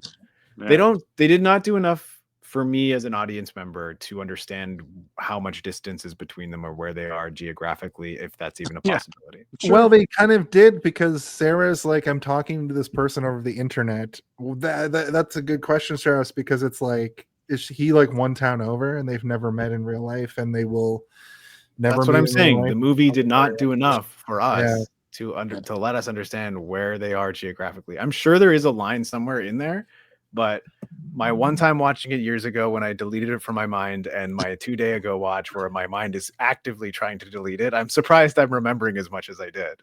I definitely thought there was gonna, like, at the end he was gonna have to like physically go there, like run over. Yeah. I was hoping for that, but as soon as they started introing other characters into this room, I was like, Yeah. I think he's locked in here. And I also hated that, like, everything at this house felt like a sitcom. Like, it was like shot like a sitcom. There was no, they weren't even trying to make it spooky angles, or it was like flat, bold lighting. Like, everything was well lit. And by well lit, I mean like too many lights on. When you go into like a room and like there's too many overhead lights on, and you're like, somebody turn these This fucking room is lights down. too well lit. Yeah, exactly. I need some. Well, I'm glad that you guys brought up the idea that it was a straight to DVD movie, because I thought it was, but obviously Strato saw it in theater, so it was not a straight to DVD movie. So Yo, guys, it's a big do you deal. remember watching this in theater and was going great. like, why does this look like a TV show in the theaters back then? No, Or I was think there it's enough because, like grain?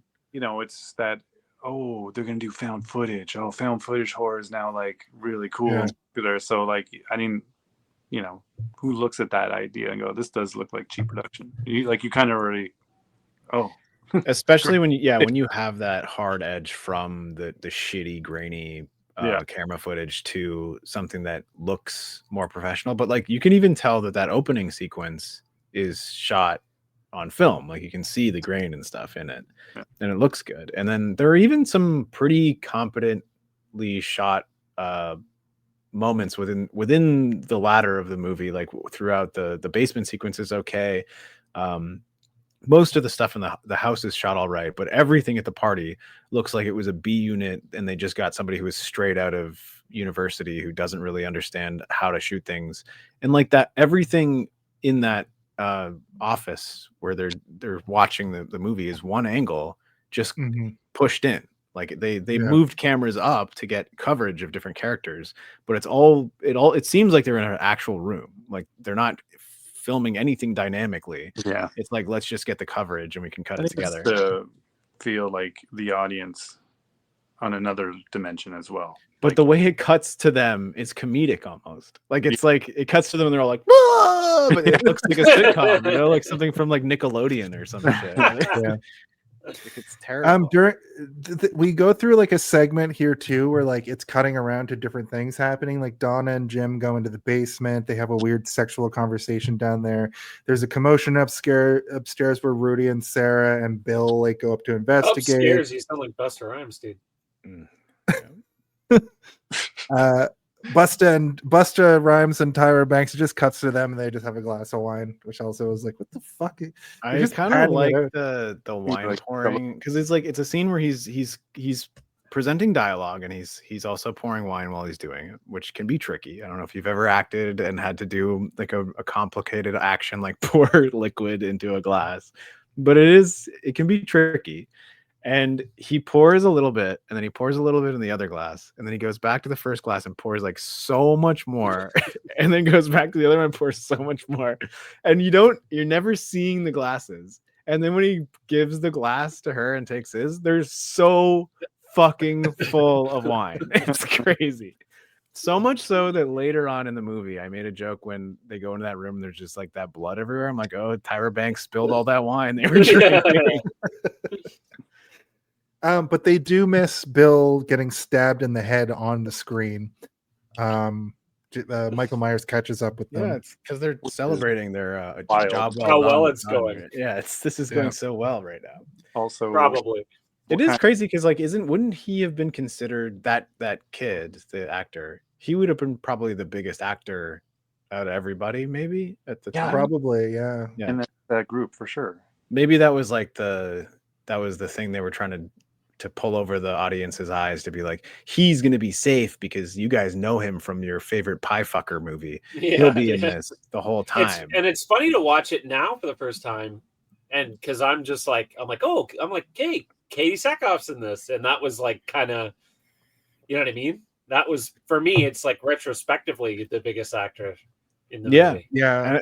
I mean, out of everybody in the movie, like Jamie Lee Curtis obviously is the biggest, but I think that she is the biggest, right? Yeah, I would say At that time, no. I mean now she is. I was saying, I'm like, Yeah, I'll talk about the Yeah, pie I I don't fucker know. movie. Buster Rhymes and yeah, Tyra Banks are pretty big.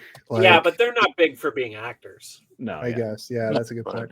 they're big Thomas for Ian being Nichols in the famous same celebrities year. who are famous for multiple reasons. Yeah, like if it was Right. Buster Rhymes and Jesus Christ, you'd be like, that's Jesus from Halloween. You know what I mean? yeah, he was in Halloween Resurrection and Resurrection. Yeah. Thomas The Ian Resurrection. Nicholas from American Pie in the same year. The year previous, he was in American Pie 2.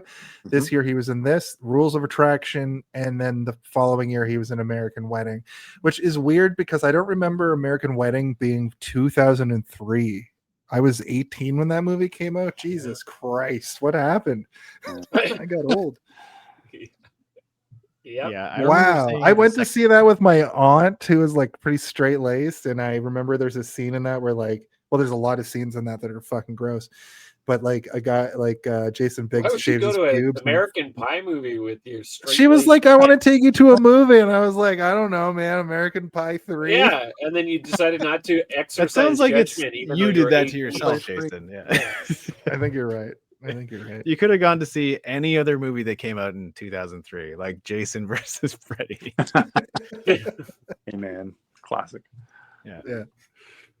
There's a cheap jump scare in the closet where Sarah goes into the closet and like a body falls on her, but it's just like a weird It's a dress form mannequin with a mask. with a mask on it. Yeah. yeah, It's like, a dress form with a mask on. Oh yeah, it's yeah. funny because she goes, "What the fuck is that?" And I'm like, "It's a dress form, you stupid idiot." But then no one answered me. I was like, that wasn't funny. You were But, watching that with Danny, who uses dress forms to make cosplay. You I have know. dress forms in your apartment from when Yeah. they lived with you. Yeah, and Danny didn't even laugh, so it wasn't funny. Anyway, Anyway, The Basement Squad Is it- finds a manhole cover and almost kiss. Sorry, what were we gonna say, Alex? oh, I was gonna say, is this like the least memorable guy from American Pie though? yes, He's 'cause like the main character. He's the one that like they're all like, you have to lose your virginity. I or know, else- but I remember him, but it's like He's the like- most boring because nothing about him is funny or interesting. He's just sort of Yeah, like the story. it's like he's so overshadowed. Like I've like he's not if you Stifler. told me to remember, if you told me to remember all the guys in American Pie, I would not remember this guy. He's not Stifler's mom. It's like the guy from the Hangover movies who gets lost in like Yeah, they're looking yeah. for him Yeah, or whatever. yeah. It's kind of like Yeah, that. you're right. Yeah, He's yeah. not the He- same guy or from Rookie of the Year, right? He is this guy from Oh, Rookie of the it Year. is. Yeah, it is him. Rookie of the Yeah. Year. Yeah. Yeah, I That's guess like- that's his he biggest just movie. plays really straight, I guess. But Yeah. He's like the That's his discount biggest version role. of the kid That's his from biggest movie. Princess Bride or whatever. Yeah. Fred Savage.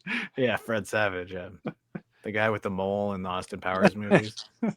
Moly, moly, moly.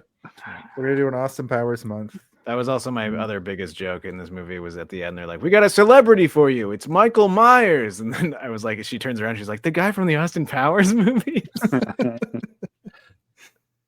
The upstairs crew find a coloring book and a demented toy. Rudy thinks it's all. Also, have planned. you ever seen a planted. child's coloring book ever in your life? That's Yeah, of exactly course. what they look like. It looked like they tried Oh, to make yeah. it be like Yeah, twisted. yeah. You know, it's a Yeah. He's a twisted, twisted, coloring book. demented freak. He can't even color inside the lines. Ooh. Yeah, that was the thing. He's like, "There's something wrong here," and I'm like, Oh, this is mentally deranged. Yeah, but he that doesn't toy know. that looks like was built by Sid from Toy Story was a little bit unnerving. No, but that was when they found that in Michael Myers' actual thing. His like Well, rat, during this- his rat den where he eats rats or whatever. No, during this segment, there's like while they're looking through the books, they pull this toy up that has like a doll's head on it, and then like it's a carousel, but like arms instead. Oh of right, the- sorry. I thought you were talking about Yeah. the one with like the nails coming out of its eyes. Rat Den. No, Yeah. this is somehow less demented than that. The basement group open a nightmare hole and find a room.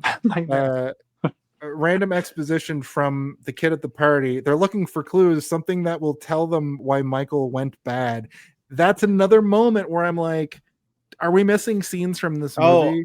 Yes. Also, I wanted to mention something. So, like, there's a moment where something spooky happens, and everyone goes, "Whoa!" Like all the people at the party, and like the kid with the blonde hair, who's the kid who's from Freddy versus Jason, he's already there, right next to them, being like, "Holy shit, man, this is crazy!" And he's saying things, and then we go back to the house, and then cuts in, and then the doors open into the office or whatever, and then that character comes in and he's like, "Whoa, what is this, like that internet movie thing that everyone's talking about?" And I'm like, he was already in there and was already reacting to things.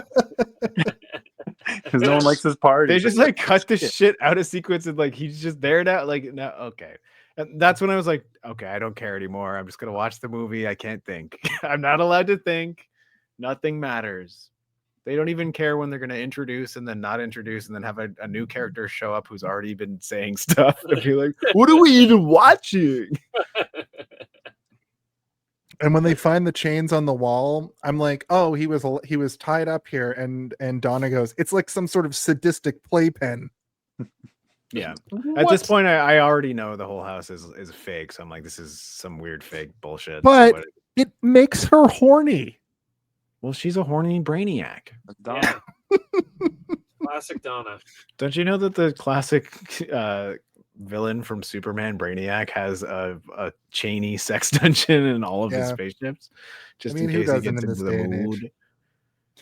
Also, she says, as they're about to like get it on, there's definitely no cameras down here except for the ones on their heads, which is funny because they realize that and they knock them off down to the floor. And the best line of the movie, as I said earlier, is as the kids watch them literally have sex, because as they drop the cameras, they're faced perfectly at them making out.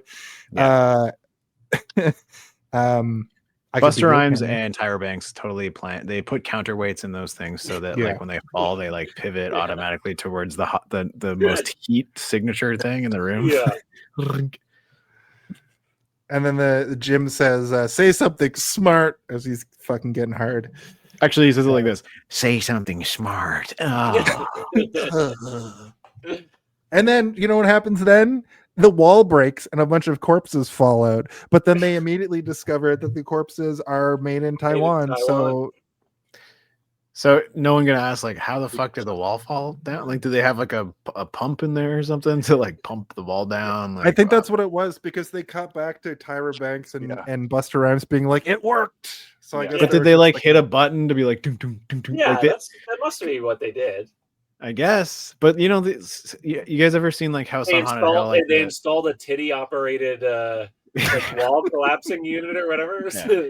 Like, if anybody walks into this room and the titties are exposed, it'll operate this fucking pump, and the pump will start thumping, and this wall will collapse. Have you ever seen the movie like House on Haunted Hill, like the Vincent Price like movie where he's like trying to make everybody scared in his mansion or whatever, like, come to my house and I'll show you horrors you've never seen before. Like it's almost like they're trying to do that in this, but it's like they don't explain anything about how they were able to set these things up, and it seems like they don't have a lot of money except for to rent all this really expensive equipment and have. When they were setting it up, though, did they not see on the other side that there was Jason's weird home, though? Did they not even for this is the other thing is that I thought that maybe that was going to be like Jason. It was Michael, the Shape. Let's just call him the Shape, or would we call him the Gooner? The Gooner's on the other side. He's over there gooning hard, and he sees and then he accidentally like bumps into the Made in Taiwan severed limbs or whatever, and they all fall over. But yeah, I assume that the grunge between that and you know what? No, I'm trying to defend it, but I don't think there's any defense there. They would have smelled the rotting rats. Taiwanese skeletons in the wall and not seen the hole into the rat den. Yeah, the rat den. And also, the rat den would smell. And it's Yeah, right but there. It's That not like rat- it's down a hallway. It's like right there on the other side. What's with that rat? How is that rat still squeaking, dude? Yeah. Its guts were out on the What is grill. the too. resilience of rats, dude? He also He was has a like grill. Michael was mid meal on that rat. Left. Yeah, and the skeleton fell out of the wall. And he was like, "Holy fuck!" And he dropped Oh, his rat and like straight up, Yeah. climbed So- up into the rafters. The hell's behind Speaking the of, No, he does it with one arm. Yeah, Alex. the Gooner is skulking, and now we've discovered that there's two Mikes. Oh, one is Buster Rhymes. He berates the real Michael and tells him to go to the back door and bust in because you're not ready. We're not ready for you yet. Bust the door. Yeah. Bust the door. Or There is a something. good Buster Rhymes joke there from Jason saying busting the door down, but I also think that there is a joke that could be made about what if that was just Michael Myers who is berating the other guy? Like, it was, and that's his real voice, and this is the first time that we ever heard his voice. He just sounds exactly like Buster Rhymes. Yeah. The thing about the Buster Rhymes in a mask that drove me insane is they didn't ADR it. They just had him talking like this. I like, love slow it. down. I love it so I also much. love how tight the mask is around his head. Yeah. Yes. His eyes are bulging out of the Like- fucking eye sockets. It seems like they just took the regular mask that the other guy wears, and they're Yeah. like, we didn't make another one. He's like, Yeah, like, don't worry, I'll fit. your hair is too long. Yeah. Let's This go. is my movie after all. Yeah. It is Yeah. way funnier when like the fact that it's so Yeah. tight Oh, and like and his For sure. voice is all fucked up. You can just feel, you can imagine it on your own mouth and your lips like struggling to talk inside that mask as it's Yeah. touching every part of your face. It is very And funny. you're like, oh, that's why Michael Myers doesn't talk. He doesn't want to sound like an idiot. It's true. Oh Yeah. man. So Dawn in the basement finds the path through the wall. Do you think that anyone's Uh, ever seen that clip and just thought that that's what Michael Myers sounds like? It's possible. It's definitely possible. Yeah, because someone walked by a TV once and it just Yeah. it was on. And they're like, oh my god! I didn't But they know that from Michael pop Myers culture sounded- that that's Mike Myers. 'Cause Yeah. he was like, why does he I don't sound think so that weird? I don't think I think he says like you're not Michael Myers. I'm Michael Myers. They what? They think it's Charlie, right? He thinks it's Charlie, the cameraman who went Yeah. missing. Charlie, what are you doing? Blah blah blah. But I like how they've like, oh, that is Michael Myers, so they emphasize on his breathing. Yeah. Or like, but it sounds like Classic Charlie. Charlie, he needs. Extremely Didn't he say labored you need breathing. your inhaler or something? Like, look at your inhaler. So Dawn in the basement finds that path through the wall. This is where Michael's clearly been staying. There's a murdered rat half alive, and the shape shows up and kills her on on a spike at the end of like a weird hallway, which is brought back up later. So Schrodinger or Chekhov's fucking hallway as well. Schrodinger's hallway. Schrodinger's hallway. If you go down a Is hallway, there something? is there something there or isn't there? Was it the gate? The weird gothic gate? Yeah. Yeah, there's a weird gothic gate, and they keep zooming in on the spike, and I was like, oh, okay, you don't have to do that 4 times if So I know how she's going to This is die. the thing that, And then when movie she's actually- stabbed, she gets slowly pushed through the back, but when it Mm-hmm. cuts to the front of her, and it goes straight up out like outer chest. Like that's not how so the any of movie that did works. something successfully here for me, which was because they kept showing it over and over, the spike. I was like, oh, maybe this is Buster Rhymes and he's accidentally gonna kill her. Like he doesn't realize that it's there, and then he's gonna kill her by accident and be like, damn. Or something, you know, he's gonna say something crazy. Flip phone is the greatest. Yeah. But as soon as it went on like a little bit too long, and then she's like when she started slowly going through it, I was like, okay, it's not. But like that would have been an interesting thing to do, right? Like Buster Rhymes accidentally kill somebody trying to scare them. Like that would have been kind of cool. Would be good. I would like to point out that Michael Myers is holding a knife in his hand while he's doing it.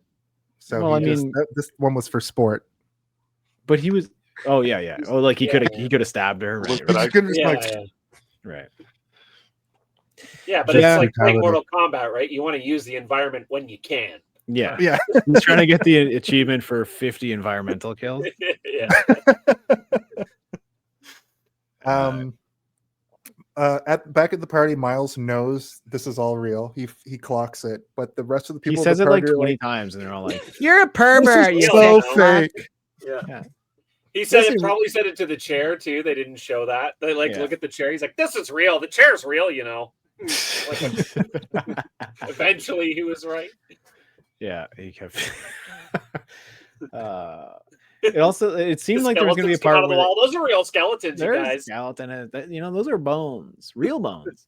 Real bones. It felt like there was going to be a part where they were going to kick him out of that office, and like someone else was going to be in the chair, and like he would have had to run to the house or whatever. But like it didn't happen. It didn't happen. And then everybody started cheering him on, which I'm like, okay, this is nice, but at the same time, what the fuck movie is this? Like we've got this like one movie that's like a hacker experience, and this other movie that's like a Michael Myers / Wreck, or like what's that quarantine movie or something? You're like, what's happening? I have a note here that says this movie was sponsored by the concept of email because of how many times they were like, "I'm gonna send you an email," and then like all the weird. There was a part where it's like, and it doesn't count if it was on Yahoo Chat. He's like, it does count on Yahoo Chat. Yahoo Chat counts more than most conversations. You're like, okay, these people love Yahoo Chat. I don't think I ever used Yahoo Chat. It's like probably the same as any messenger. Yeah, app we Yahoo use Instant now. Messenger was a thing. MSN AOL. or whatever.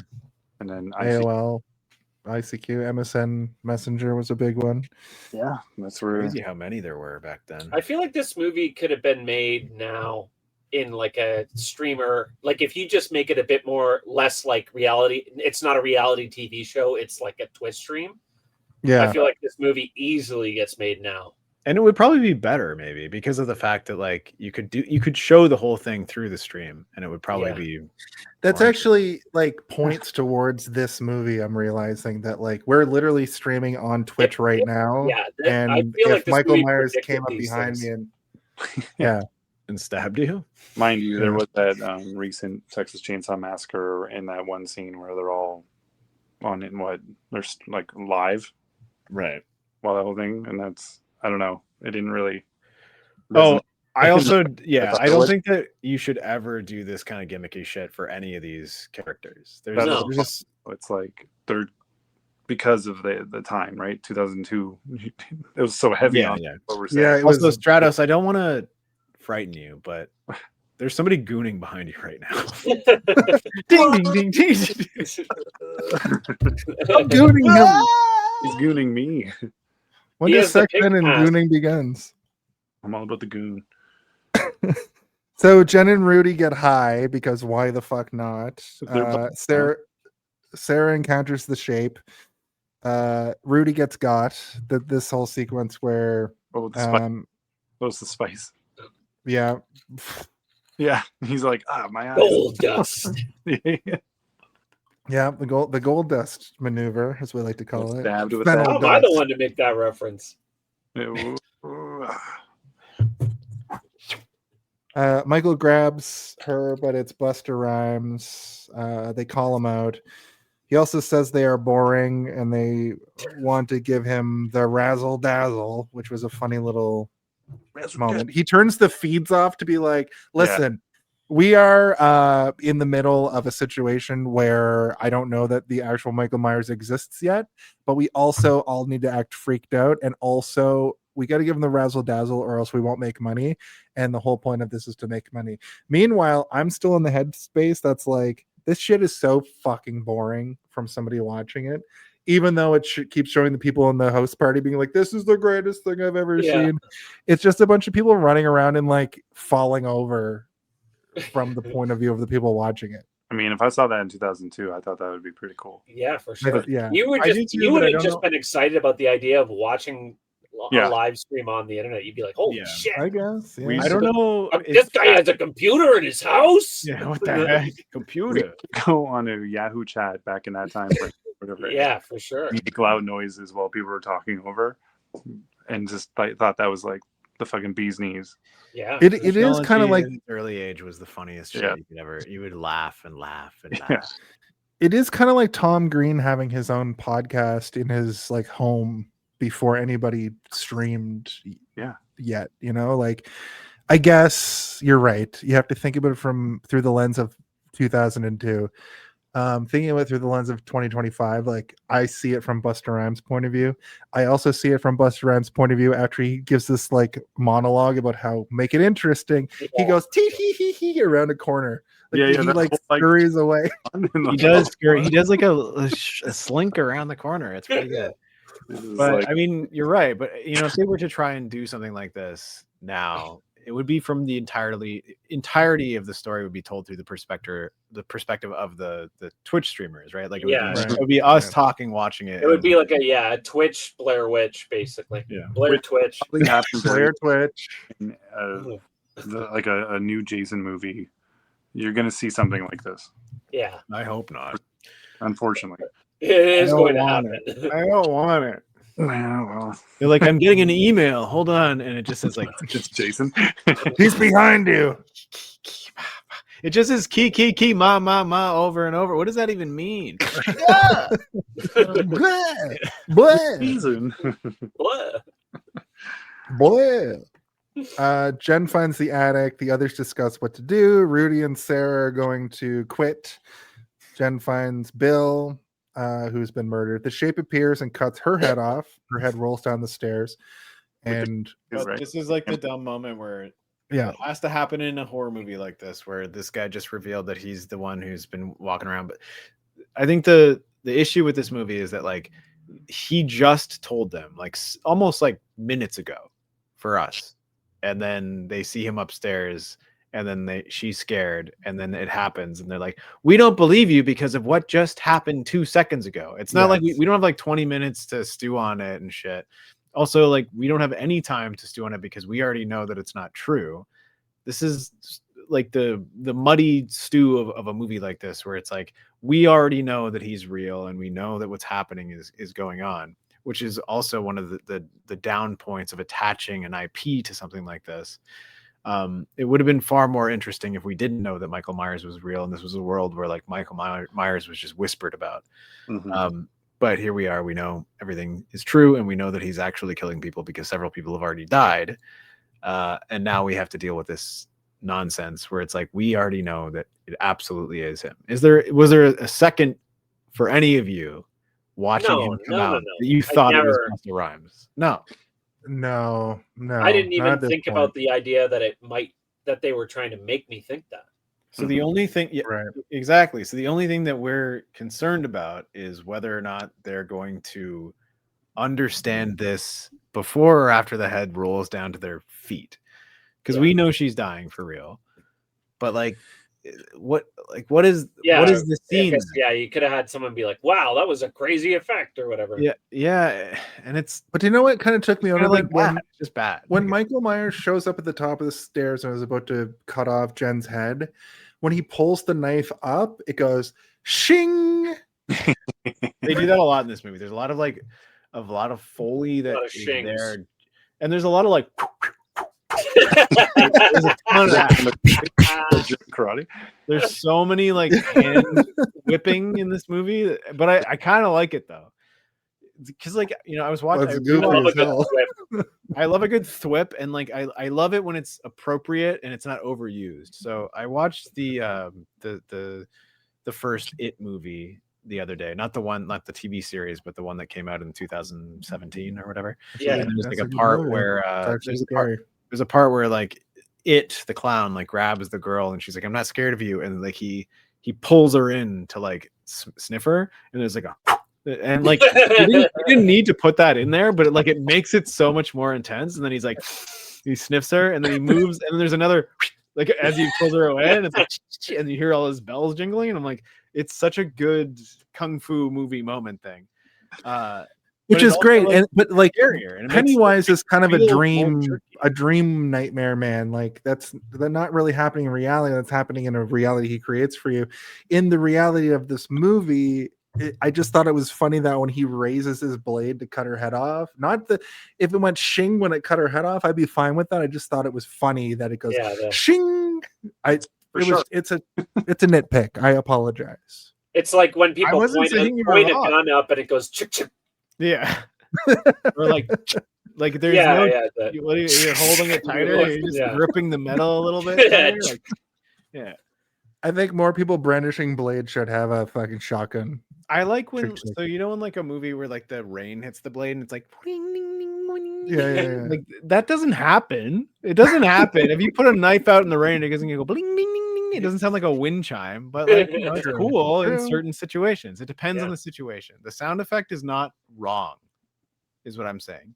What I'm saying is that the situation in which the sound effect is in is wrong. They could have used a better shing and it probably would have worked better for you, Jason. You're right. I wrote they killed Katie Sackhoff too early. Well, she was like played off as like the annoying friend character.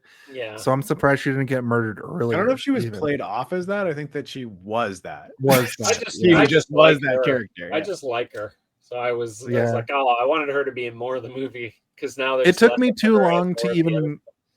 too long to realize who she was too. I was like, why does she look so fucking familiar? But it's just a young Katie Sackhoff, which is like something you don't really see. She's here. Yeah. The shape grabs Jim by the head and crushes it. His eyes start to bleed. He's dead. Rudy and Sarah battle Mike. Also, when he was getting his head crushed, he went, "Now this is what I call a jack attack." As his head was being crushed, he said that. Rudy actually manages to hit Michael with a rolling pin. That's just when he gets the fennel to the eyes. Chekhov's cooking fennel powder. And here's a funny moment that I love from this movie. I thought this is actually great. This is a 1 point for this movie. A 0.1, let's be real. Double knifes Rudy to the wall, pulls out another knife, triple knifes him, shows him from the front with the 3 knives, and then a great shot from the back of just one knife. Yeah, with blood coming out of it. He stabs him with the 2 knives that he was trying to fight him with, and then he uses that big ass knife that like earlier he was like, "Is this the knife that he killed people with?" And the only person that he kills somebody with that knife with is him, which is that's pretty good. Yes, here. Yeah. So if we're playing the like who's left in this movie, you're like Sarah is the only person left. There's 20 minutes left in this movie somehow. What the fuck are you talking about? Sarah tries to warn Miles. They're communicating via Palm Pilot. She stifles a scream. She escapes at the window. There's the endless bad slow-mo that keeps making me nuts in this movie. Mike chases her up to the top of the roof, which is a callback to one of the Halloween movies, where they go up to the roof, right? Part 4? Halloween on the roof. Yeah, there's also like he breaks like the window with his fucking face. Yep. In this movie, with he just like smashing his face. I think after 4, he was just like, I might as well just use the front of my forehead. It seems this mask is pretty tough. Yeah. It's filled with evil. But he's saying it like as the kids say it now. It's just tough because it's like, yeah. When I got this mask off screen, it's pretty tough. It's made of pure Beskar. Yeah. As Mike chases her up, he gets to slash into one of her heels or her like the back of her fucking thigh or whatever. We see Charlie from Charlie, was that his name? We see him from earlier up there. She climbs back down through the attic. So I wanted to ask you guys about this segment because this was confusing to me. Did she go through a window to climb back down to see Bill hung upside down on that ladder, or did they literally just cut and then she's climbing down? Because this was a weird. She saw Bill. What? Bill hanging on the ladder. So they're up on the roof, right? And then I understood. Seconds later, she's climbing down the ladder from the attic. But I didn't. I think it's like the T-Rex paddock in Jurassic Park, where there's a T-Rex and a goat, and then in the Right. next scene, there's a cliff that the car can fall off. Okay. I think they just enough shit was happening that unless you're really analyzing it, that you can that eventually you only realize in retrospect that the cliff wasn't If you there. break up enough shit with a lawyer trying to run into a bathroom and then get eaten by a toilet He was trying T-Rex, to pull. then no one's gonna remember Yeah. about the fact that there was no cliff there earlier. Yeah. When you Um, gotta go, you gotta go. when That's you what they gotta go, said, you and they gotta put her on That's that what ladder. he says. Is Charlie outside? Hanging from the outside? I can't remember. Well, he's hanging from no, Charlie's up He's on the just roof. sitting Like on the sees- roof, doesn't mean he's clocks outside. that. Michael makes it up there, and then the next scene is her climbing down a ladder from the attic, which is like, Well, does she go yeah. in a window and then But my down? point is, Charlie died like during the day. yeah, Right. Would he like bring his body up there and I assume that's Oh. yeah. day? And Yeah, he- in the neighborhood was Just like, for the scare. He had. I mean, it's he like was a like, heavily decorated Halloween house. yeah, that place. Yeah. Well, this is what I was saying earlier about how Michael Myers just has this weird thing where, like, if the final girl is trying to escape him, Yeah, all of the horrors from previously in the movie have to be set up one by one for her to see. So at least, like, that's a Just to, semblance of a chase her Halloween through thing. Jason's Yeah. done that. Freddy's done that. Jason's done it. Freddy's done it. Freddy will do Michael it too. Myers in- has also in done Nightmare. it. Like this is They not. did it in Jurassic Well, Park. that's with my Samuel L. point, Steve. Jackson's That's- arm. Did it in Jaws. Jaws did it. Jaws does it better than anybody. Jaws does it better than anybody over here. But then it's revealed that Freddy is in fact still alive. That's Busta Rhymes, and they're gonna escape together. So this is the scene now where Freddy, Mr. Freddy, played Did we by answer Busta your Rhymes. question, Jason? You've just been talking for so long. Every time we tried to give you a little tidbit of what we thought about what you were saying, you would just interrupt us. No, you did. You did. Okay. It makes no goddamn I think sense. Alex is Stratus the best, said it which is best. like Jurassic Park rules. Nothing. Yeah. Yeah. But also Stratus said it best as well. So everybody contributed. Freddy, also Busta Rhymes' name is Freddy. Yeah. Huge call. What's out his to, last name? I wonder. Frederick Rhymes. Oh, not Frederick Krueger. Okay. Frederick Rhymes. Mr. Freddy. Frederick Rhymes. He 1v1s the shape. He does, and he does a good job. He kicks him straight. His ass gets kicked out a window. I wrote, yeah. is Buster Rhymes the most through a window. effective Michael Myers adversary of all time? Yeah. No. No. Okay. I think it's so the car in part 4. The the pickup car in part 4. gets Okay, them yeah. into that. I was gonna say, what's his name? Ken Foray in one of the zombie movies.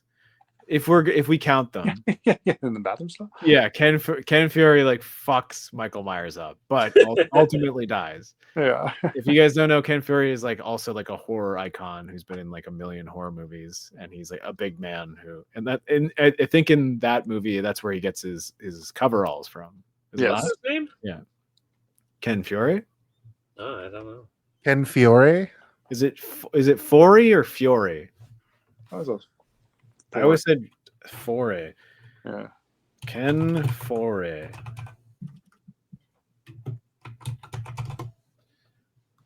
Foray. Oh, I know this guy. Dawn of the Dead, right? Dawn of the Dead. Yeah. Original. Mm-hmm. Yeah, I know this. Oh, Yeah. He's in like a million horror movies. As well. Yeah, man. There's no room in hell. The dead will walk here. Yeah. We're infamous.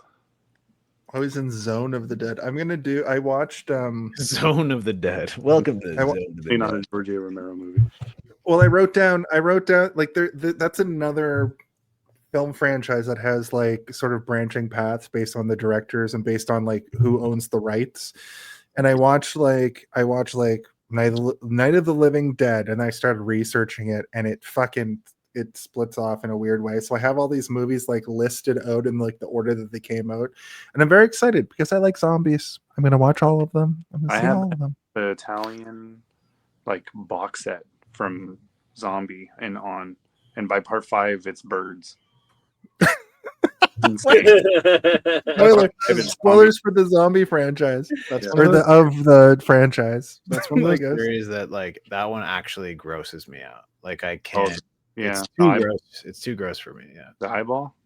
It's from the first zombie onward. It's like it's too much pus. I think it's the pus that gets me. Classic, like Yeah, over the top. Like here, let's do a close up of pus. of just like, and it will only be like pus coming out of like a tiny hole or whatever. Yeah. Like, oh god, look at all that pus. Going. Yeah, they found like a good way to like mix it so it looks like blood, and like the pus has been under there for like weeks and weeks or whatever, and it's so nauseating. And like sometimes me and we would sit down to like watch a movie and we're like, what do you want to watch? You want to watch this and I'm like, well, let's watch one of these that we've got on our list or whatever. And we put zombie on and we're trying to eat like chicken nuggets and sriracha and mayo. And I'm like, oh god, this is making my mozzarella sticks very unappetizing. exactly. Yeah.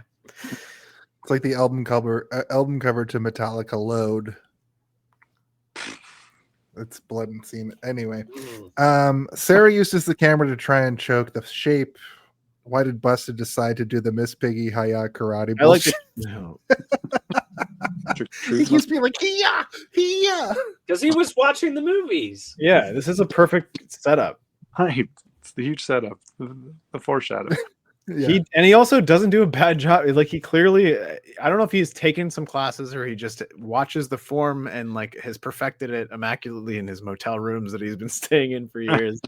But he does kick the shit out of Michael Myers a little bit. Dude gets like what, kicked out of a window? Are we at that part and is hanging? We're right here, yeah. Well, Yeah. she jumps on his back and like wraps the cord around his neck of Happy Halloween, Tim. what was it? I don't remember what it was. It was like a Michael She pulls the Myers. camera down out of like the corner of the room and like wraps around his oh, neck. it's a and- camera cord. Okay, Yeah, we get Yeah. that out of like him being yeah, and then he kicks him through the window, which I think is also an homage to the fourth. No, not the fourth one. The third one. It was an homage to Halloween Resurrection. yeah. yeah. I wrote There's one where Halloween. the big window that he gets blown out through, like it happens, and yeah. I wrote Michael hanging like a chump. LOL. Also looking like Jason in Jason 3. True. This is, Yeah. this is like a before the axe hits the head. yeah. Freddie confirms that the room under the house was in fact being lived in for the last 20 years, or there's conjecture that he realizes that. They get a message that Michael's still alive from miles over the Palm Pilot, and that he's right next to them. He survived and cut himself down, and then also is just standing right there next to them because he is. It's a good shot. I like them looking through the window and then like Buster Rhymes being like, "Oh shit!" And then, like, they pull back and it's like over there. And they're like, "Where is he?" And then it like pulls back. I in between the two appreciate of them. that he like went really like inserted himself into the situation to help people. Like Yeah, he could have gotten away. Like he was not Could've, like yeah. locked in. You know what I mean? Like he was very like. but he's like, "I gotta get Sarah." Yeah, he's like, I put these people in this situation. I'm getting them out of this situation. You know what I mean? It was very like because he wasn't looking for. And as we know, a stern talking to from Buster Rhymes will cause Michael Myers to turn his coat and go hunt somebody else for a bit. yeah, that's true. That is true. They find triple knife Rudy stuck to the wall. Mike's in pursuit. They go down to the basement.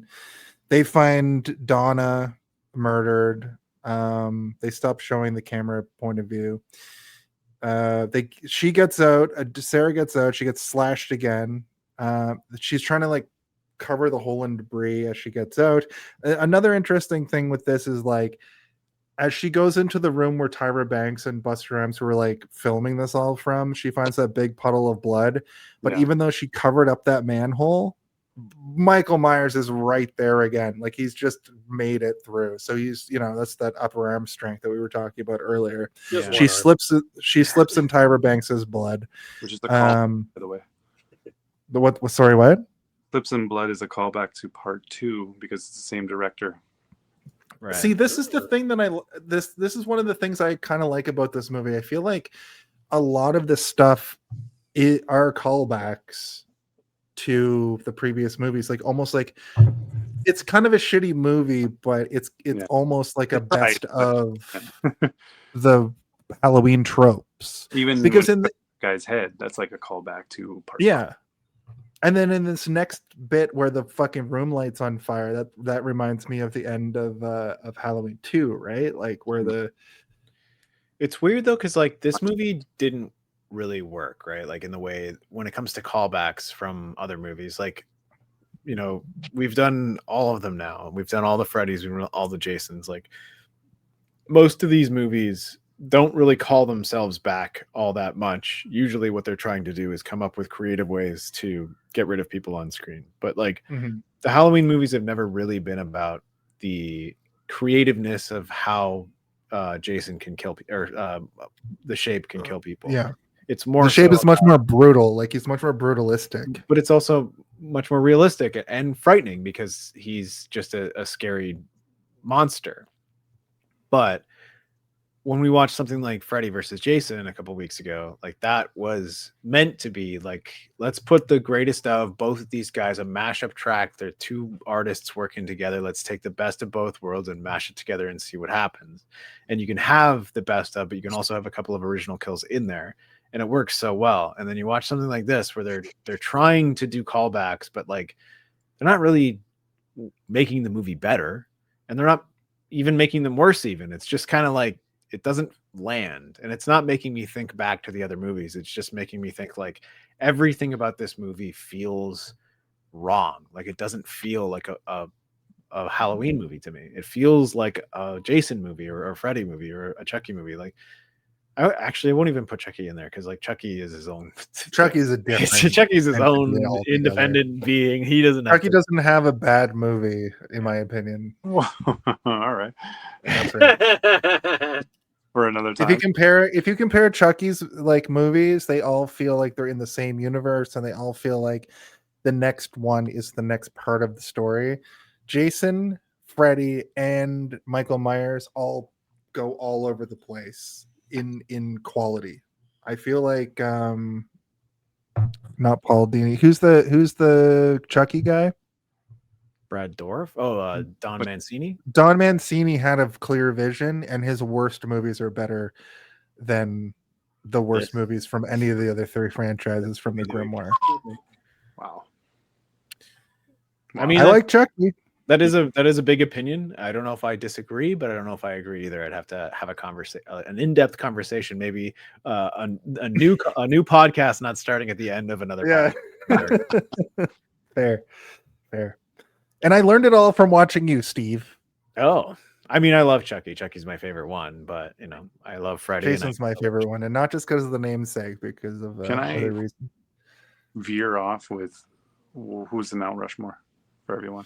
A quick. Well, I think the Mount Rushmore is this Grimoire of familiar killers. I think it's Freddy, Jason, Michael, Chucky, and look, we're going to be veering off into like where does Ghostface fit into that? Where does Leatherface? Where does What's- okay. Ghostface go into this? Ghostface. Stratus, let me reverso to you. What's your It is favorite scary movie? Mike, Mount Rushmore. the Mount Rushmore, Michael Myers, Jason, Freddy, and Leatherface. Mm. Okay. Okay. There's no question. That is not as radical as I was expecting from your reaction to Jason's. And it goes back to the iconic photo they all took together in 1987. It's in a Fangoria magazine. It's iconic. They actually got the actors at the time to sit in this wicked set and take a picture of the four of them while they're all filming in all different movies. That's cool. It is like, yeah, there's nothing else. Ghostface doesn't belong at all. I'm sorry. Wow. Those are just Wow. kids in I agree. costumes. I agree that Ghostface doesn't belong. I think that Chucky absolutely belongs. He is actually Fifth.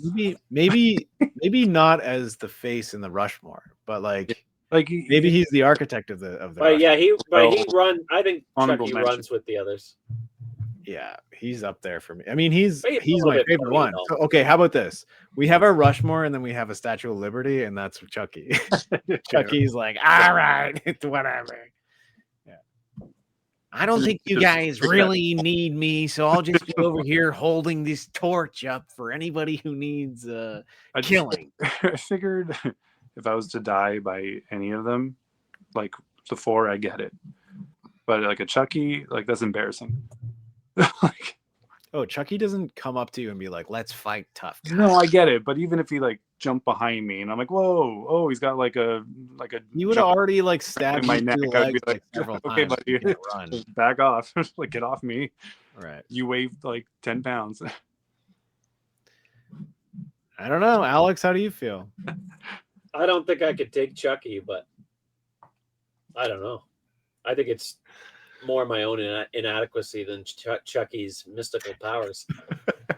You know what? From my own personal viewing, I would actually replace Chucky with Pinhead because I haven't seen a single Leatherface. I haven't seen a single Chainsaw. I mean, Leatherface is also Texas Chainsaw very Massacre. scary, and I don't think that I could ever survive against, particularly him. Like he just comes okay. for you and grabs you. Yeah. Well, I'm jumping ahead, but like once you get to part 4 of the Texas Chainsaw Massacre franchise with Matthew McConaughey and Renee Zellweger, trust me, it is batshit crazy but amazing. He's like, holy hell, has this guy got some sort of leathered face? I think that I might even put in because of how much Final Destination 3 affected me, the fucking whatever. Put that, You're like, well, how about Pipes?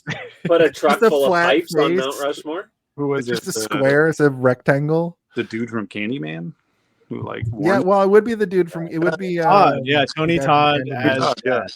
the Yeah, concept. Tony Todd. Todd. And he has a double meaning because he's the Candyman was a very effective movie for me as well. Yeah, that first Candyman is Actually, that movie Yeah. is. So remember we were talking earlier about how like movies don't really scare me anymore. Like the Candyman movies, if you watch them now, they're still pretty effective when it comes to. yeah. I watched Candyman last year on my own, and it's got some stuff in it that actually affected me similarly to Final Destination 3, where it just comes down to how you set up scenes and set this like foreboding, ominous I would argue that like plot. What you're saying is absolutely correct, but like it's also giving you like familiarity where like you're seeing these building units and these communities that you Yes. walk through every single day that are absolutely part of your life and that you've walked through, and then like seeing that there can be like a haunted section of it that you never even considered a thought for, and then but there's this whole other like darkness That's to it. that's all of that is Think true, about and that's correct. But the bonfire bit at the very end of Candyman fucking has stuck with me the whole time. Yeah. I went to see which zombie movie was filmed near us? Was it the Land Dawn of of the what well, was Dawn it? of the Dead, the remake too. Yeah, in the mall. Yeah, the Dawn of the Dead remake. I went to see that with my friend, and they shot part of it in front of his house. Sick. And there were zombies ran in front of his house, and it freaked him out too much, and he left the movie. We left the theater because he's like, I can't handle it. Because That's my house. Literally, yeah, the zombies ran past his house, and I was like, yeah, I guess that is pretty freaky. I get that. I watching fuck, what's that movie? The Halifax movie. The Halifax movie. The one Fly Away Home. No. I saw that in theaters. You know, those gooses, they got home. The one that's fuck, the guy that does the Dark Side. There can't be too many Halifax movies, man. Get it I together. know. Is that Hudson and Rex, the TV show, or is that Hold The on, Trailer I'm gonna Park Boys movie? the trailer? Yeah, not the Trailer Park Boys movie. Jason Eisner made the movie Hobo with a Shotgun, and Hobo with a Shotgun, yeah. as goofy and funny as it is, had some stuff in it that actually made me like recoil a bit. Like it's like that's got some good horror in it, and that actually takes place in so many like locations that I've grew up in and walked through, and like I get what your friend Alex experienced seeing a zombie movie literally filmed on his front lawn. You know, Cool. So I get it. So anyway, Jen 1v1's the shape with a chainsaw. And I was like, oh, Evil Dead. This is an Evil Dead reference. Yeah. Cool. They're actually doing, and then, she slices him a bit, right? She gets him But not even. It keeps like hitting him. Like that But was I the think weird part. this is the movie telling us that like a chainsaw is actually not a really good thing to attack somebody with because They're heavy. They're heavy, and also if you hit someone with it, If you they're went gonna over, they'll if be you able like to pull it away jumpsuit from on. them. It's not like a hot magma blade that just cuts through them like butter. This shit's Like, gonna get caught in his fabric and Yeah. just Yeah. I But thought it was. luckily- I thought it was more about showing the strength of Michael Myers and less the tactical weaknesses of chainsaws. I don't think that you can attack someone with a chainsaw and have it work right in the way that you. It's Yeah, like you just said. Steve's Sarah, right. like, Leatherface Unless is it's off bare of Mount flesh. Rushmore. yeah, get him down. No way, man. He can keep his leather face, but he can't keep his spot up Yeah. there. But what you said, like it gets caught in the fabric, which is like absolutely like that'll gonna stop. catch up in the gears. That It thing's does gonna- slow it down, yeah. And it hits some chainsaw wires just over goes top. Unless it's a Right? Texan Doesn't it? chainsaw. Doesn't it just go like this, or does it go all the way around? It goes all the way around. Does it It actually? does, yeah. Oh, I'm thinking of one of those cast trees. saws, Cut some trees. like Yeah, when you cut a yeah. cast off, so it can't. You're cut thinking through of the a skin turkey or- slicer. Yeah, Yeah, a small blade, a tiny Yeah. blade. Yeah, The maybe Minnesota turkey slicer killer. that's what I call Danny. Hey, it hits some wires. There's some fire. The lawnmower explodes after the fire comes up. The lawnmower that was thrown on top of the thing that she was trying to do. The whole place goes up. Sarah's stuck under a small audio board and a small shelf, which I thought was funny. When it zoomed out, I realized that she was actually caught under debris. But when it first showed what she was caught under, it was just like a pile of wires and a Yeah, small where I was audio like, board. It looked when at first glance to me, it looked like she thought that she was turning into wires. She was like, "Oh no, I'm turning into wires." I Yeah, it knew I looked- shouldn't have it talked to looked very Deckard. movable. Yeah, Yeah. Just fucking get out of there. So the shape is up. Busta lives. He's back. Trick or treat, motherfucker. Yes. 1v1's Mike again with a shovel. He breaks the shovel off, but he does some more kung fu shit with the shovel. And Michael yeets him into a wall, which I thought was. Do you guys think that it was fantastic. in his contract that like I cannot die in I was literally going to say I 100%. have a note at this point in the movie that says I feel like Busta Rhymes was supposed to die in this movie, but he just refused to film it. Like, all right, I guess. He's like, no, and then I grab it, and they're like, okay, now this is where he stabs you. He's like, no, then I grab a shovel, and then he grabs a shovel. And... Yeah. And then he was like swiping it at the writers. They're like, whoa, okay, all right, just put it down. Yeah. All right, well, just kill Tyra Banks.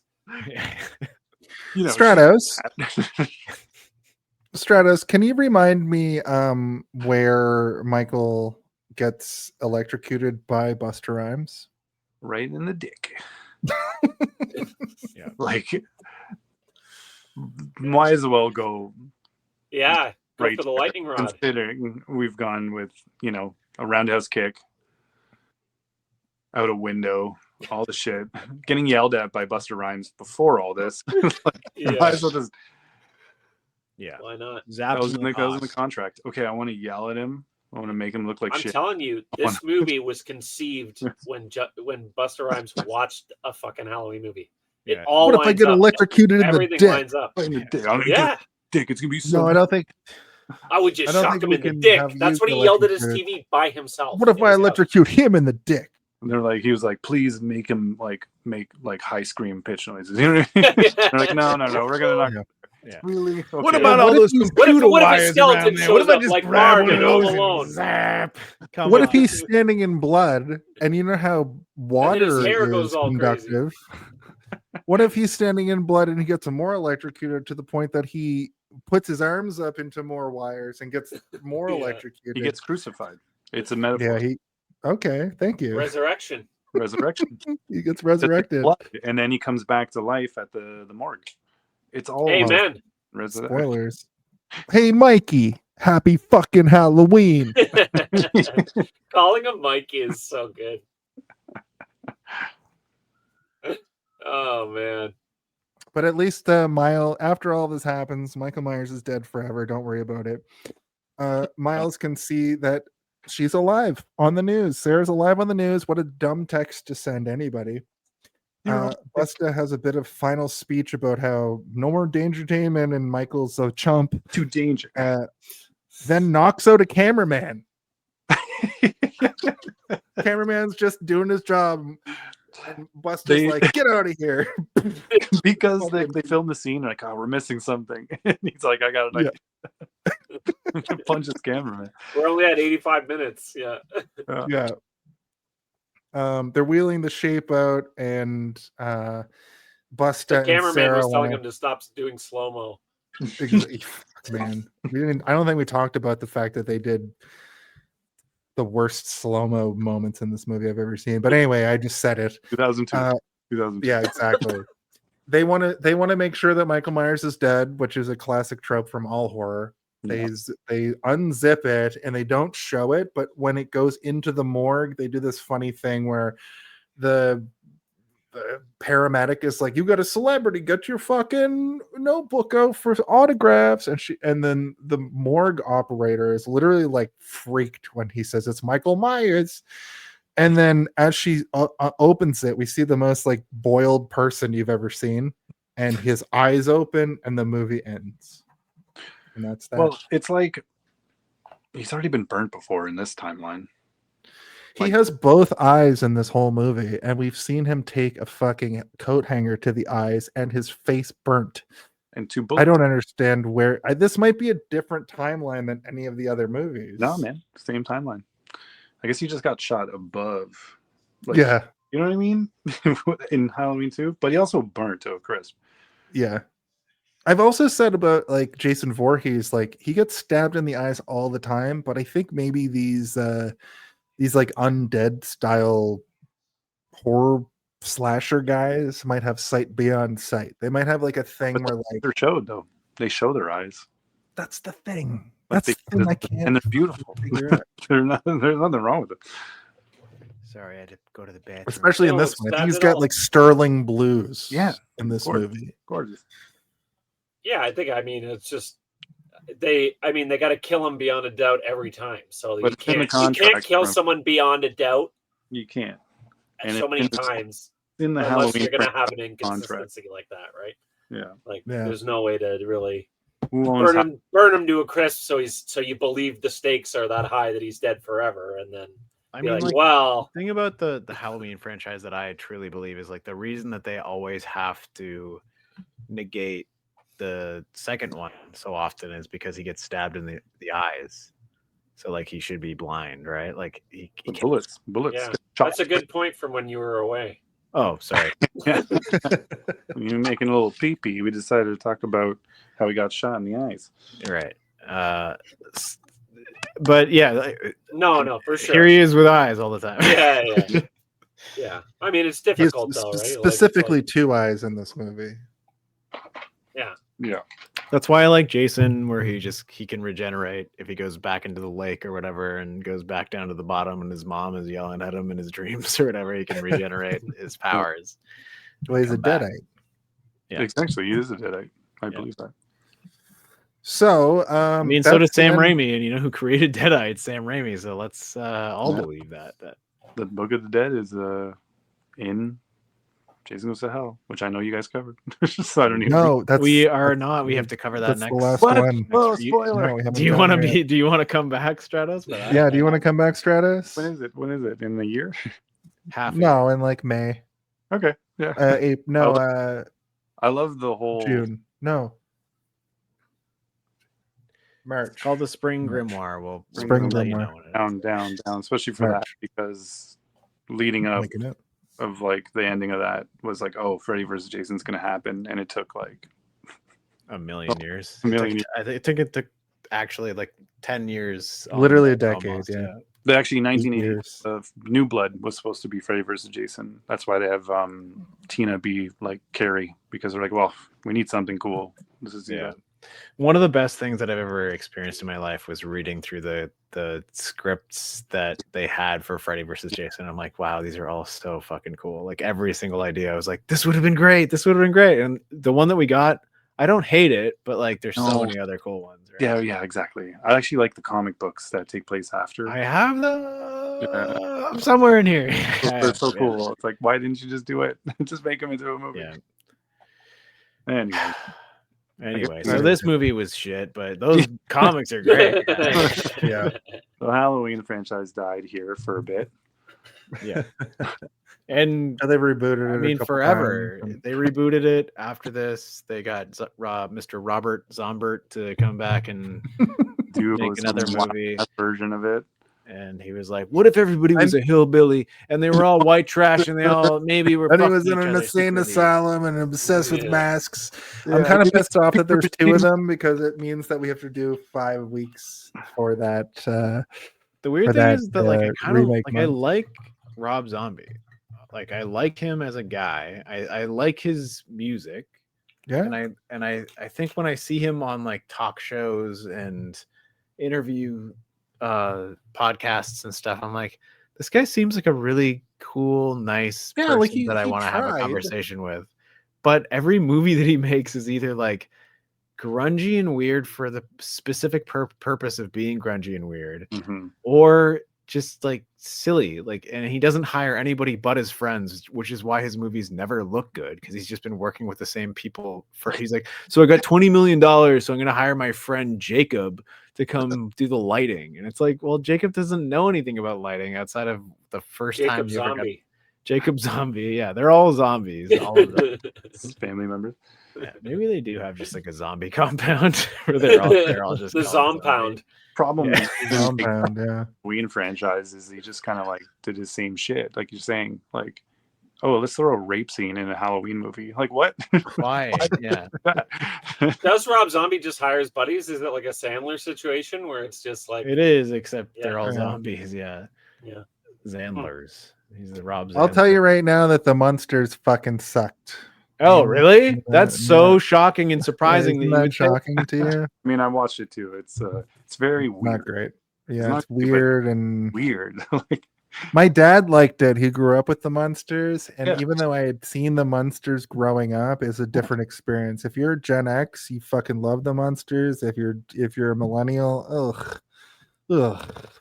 I mean, it's like at any rate, it's like the Addams Family, right? Like the reason that like we like the Addams Family, millennials, is because they made proper Addams Family movies when we were kids. So we're not like in love with the original Addams Family TV show. We love the movies that came out in the 90s, right? Christina Ricci, Addams Family style. Yeah, exactly. I'm a weirdo though. I had the a compendium of the Addams Family comics, like the Far Side style, growing up. So those new the new one that came out that was animated, that was in the exact style of like those old comics. I didn't see it, but I don't hate it. You know, like it's what the different. Fuck are you saying? You just like spend like fucking 45 seconds. Like I'm about to tell you how much I loved this thing, and then you said I didn't see it, but I liked. Well, I'm telling you that I love. I gotta tell you, Miami. I never watched the original run of Miami Vice. You know, like the old TV show. But I'm aware it existed. But you know what? But, you know, they made that new movie, and I gotta tell you, the trailer with the Linkin Park, I loved it. I loved that trailer. Okay, let's go into our final thoughts, our ratings, and our Home Alone of it all. No, did you guys get through the whole movie? Did you guys talk about Buster Rhymes' speech at the end being like, all right, come on, let's go, Sarah. We did it. Okay, all right, fine. I did. Well, how long of a piss did I take? Holy shit. It's not gonna lie. Long enough, buddy. If you had to pick one, what do you think the Home Alone when is the Home Alone of it all? Can someone please tell me when the Home Alone? I really gotta know. When is the Home Alone of it all? What is the Home Alone of it all? Now that's the Home Alone of it all. Is that Michael Myers on the right? Awesome. When he got electrocuted? Yeah. When they shocked his dick? It was like when he got hit in the lamp at the beginning. No, that's why his hair. His hair's all up. I think you were still here for that. The idea of the Home Alone of it all specifically is the idea that when Kevin McAllister slaps down the blueprint, that's the moment of the movie we're all there to see. Now we've posited that this can be sort of true for any movie. The part of the movie you are there to see, the sequence. Sometimes it's the third act. Sometimes it's just like your favorite part of the movie. Ultimately, Alex, you've been here 9,000 times. So what I'll ask you for now is your rating, your Home Alone of it all, and your final thoughts. Okay. I think my Home Alone of it all is probably when he kills the camera dude. What's it, Charlie or whatever? Charlie. Yeah. I think that's like, I know like there's some other killing earlier, but it's like that's kind of, I feel like that's like prologue killing. Like that's like establishing shot killing. Yeah. And then I think that once he kills in the house, that's kind of when you're like, okay, this movie is about them in the house getting killed. Yeah. So this you is need kinda... to just show somebody get killed in the house. So Yeah, they knew yeah. that this is where the killing ground was. Yeah, exactly. And so for that, it was me. My final thoughts on the movie. I like the movie, but as anyone who's seen all 9,000 of my episodes knows, I do like every movie that I watch. Every single movie that I watch. The only sensory input I have is like the intention of the person making the movie. And I don't know, I don't know if it's a curse or if it's a blessing, because it's like every movie I watch, I'm like, they're trying to tell me a story and I am receptive to it. So it's like, for me, I'm just like, okay, yeah, like this, I watch this movie. You know what I mean? Like, I feel like I watch things very innocently in that sense. But it makes me not very critical a lot of time, which is a drawback when I'm trying to criticize a movie.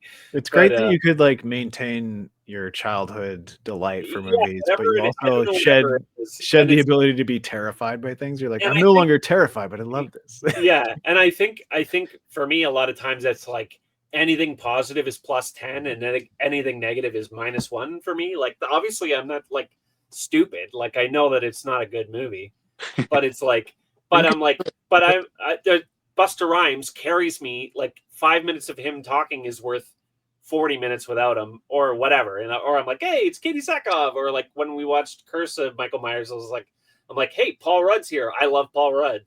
And it's like, it doesn't like anything good or bad. I'm just like entrenched in the situation where I'm like, oh, this is a story that I've never heard, and someone's telling me a story, and I just enjoy storytelling, even if it's not good. But anyway. Would this be better if it was on a ghost ship of some sort? Maybe.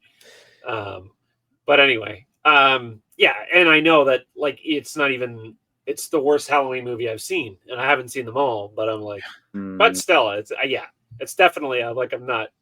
But I mean, I've seen Curse of Michael Myers, and I've seen the original, and I've seen this. I think those are the only three I've seen.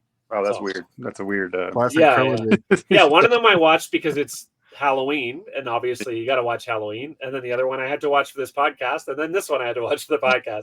But I like them all. But anyway, I like everything I watch. So yeah. Cool. Anyways, it was good. I would give it 2 knives through the chest out of 3.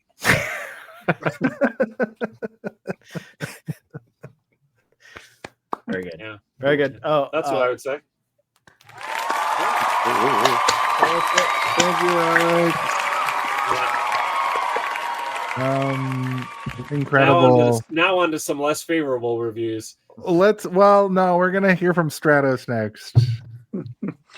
I'll go with your order. We'll start with what was it, the Home Alone moment? Is that what you call it? Yeah. The Home Alone moment. Home Alone moment.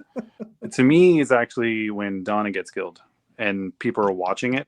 Yeah, I like that as my like, oh, this is crank up, because now like we know that's Michael Myers, you know, even though we've seen him killed before in the lead up. I think it just kind of brings you into what they're trying to put together with, again, 2002. I especially, even seeing that at that moment in 2002, I was like, ooh, here we go. This is really picking up. So that is a pretty cool moment, because that death just seems like kind of prolonged too. Like, yeah, there's a weird like linger to it, and you're like, oh, this is vicious.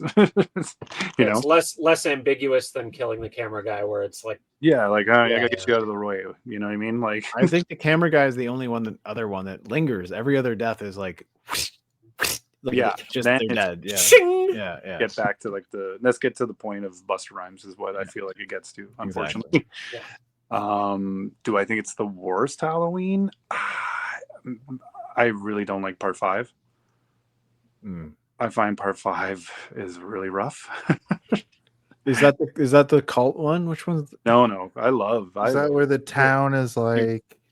It's like Oh. the continuation of the niece. So it's like after the events of part 4. and it's just the house at the end, right? It's just no, she can't speak, so she's like mute for a Oh, while. right. Yeah. Like, then she starts speaking, and then the kid hears, the annoying friend is alive because like they killed off the I guess like stepsister, right. and then you're dealt with her, and she's just a really annoying, and just the characters are just so over the top. Then there's these cops, and they put goofy music on the cops every time they walk. Oh, right. It's like ding, Yeah. ding, ding. Yeah. And like, okay, they do like a bit of a face reveal. That's what it took to make my memory remember what movie you're Yes. talking about. It's the goofy cops. I'm like, oh yeah, those fuckers. Why do they have to put that music while they walk? Like, what are we making? And apparently the whole backstory to that is hilarious. The director was just like, He's like, I thought we were making a kids movie. dude. And he's just like, oh, we're making a good horror movie or whatever. And you're like, oh, that's ruined.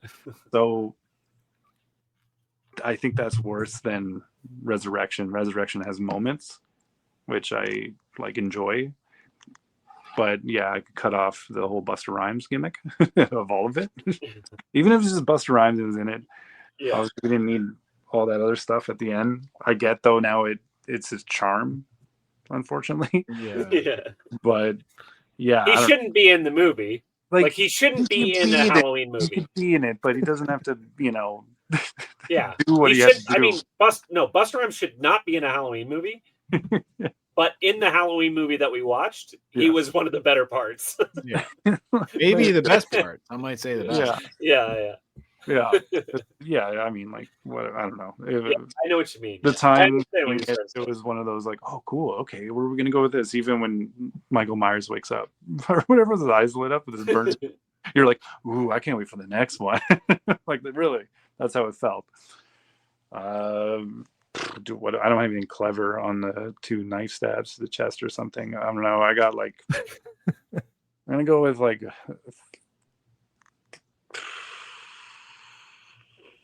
3 and then 0.8 out of 10. Oh. Yeah. Okay. All right. Yeah. Nothing fancy on that.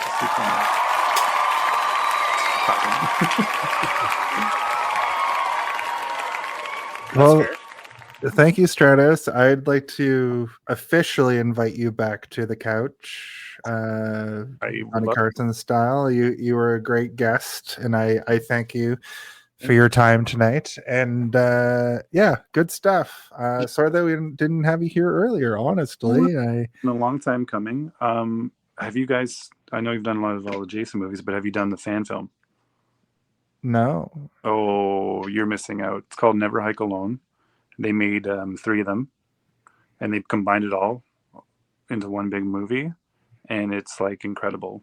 It's like really done well. They even bring back what's his name who played Tommy Jarvis in part 6. Oh, that's cool. Yeah, it's out of anything that you haven't seen out of all the Jason. You are like a actual horror man. You're like a horror man. Okay. I always rave about this movie. It's free, obviously, on YouTube. You can look it up. It's called Never Hike Alone. They did like Never Hike in the Snow, and then they did like Never Hike 2 or whatever. But it's all now combined into one, and you can watch it. It's like 2.5 hours or something. He's kind of a Halloween guy. I'm a Halloween guy. Someone call him Mr. Halloween over here. Ding, ding, ding. Make out with it again. We all want to see it. Oh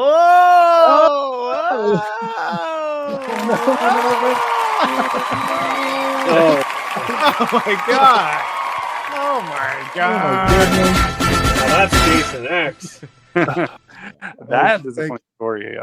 Another time. That was filmed all year. I went to see it, and the whole cast was there for Jason X, Oh, which was that's cool. weird. I'm gonna go watch it, and I'm like, oh, all these people are from the movie are in it. They're here watching it. They're And it wasn't a packed theater because it was a shit movie.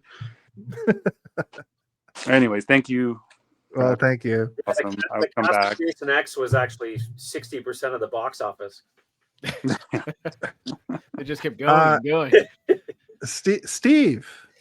My favorite Home Alone moment of this movie, I have two of them. The first one is when I realized at the end of that opening sequence, when I saw all of those weird slowed down shots and reverse shots and them taking a camera and being like, and like a digital shake to it, being like, okay, this is the kind of movie that I'm in for. And then being pleasantly surprised beyond it that they didn't continuously do that throughout the entire movie. They didn't go back and do all of that the entire time.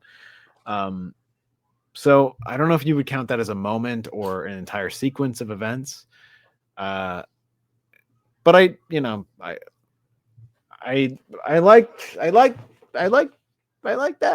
that shit. No, wait, sorry. I don't like that shit. I don't like that at all. What I mean to say is that I like that that's how it made me feel as going in, because it made me feel like everything that we see throughout the rest of the movie is better. When it comes to the actual movie itself, it's not great. I don't consider it a Halloween movie at all. I don't know, like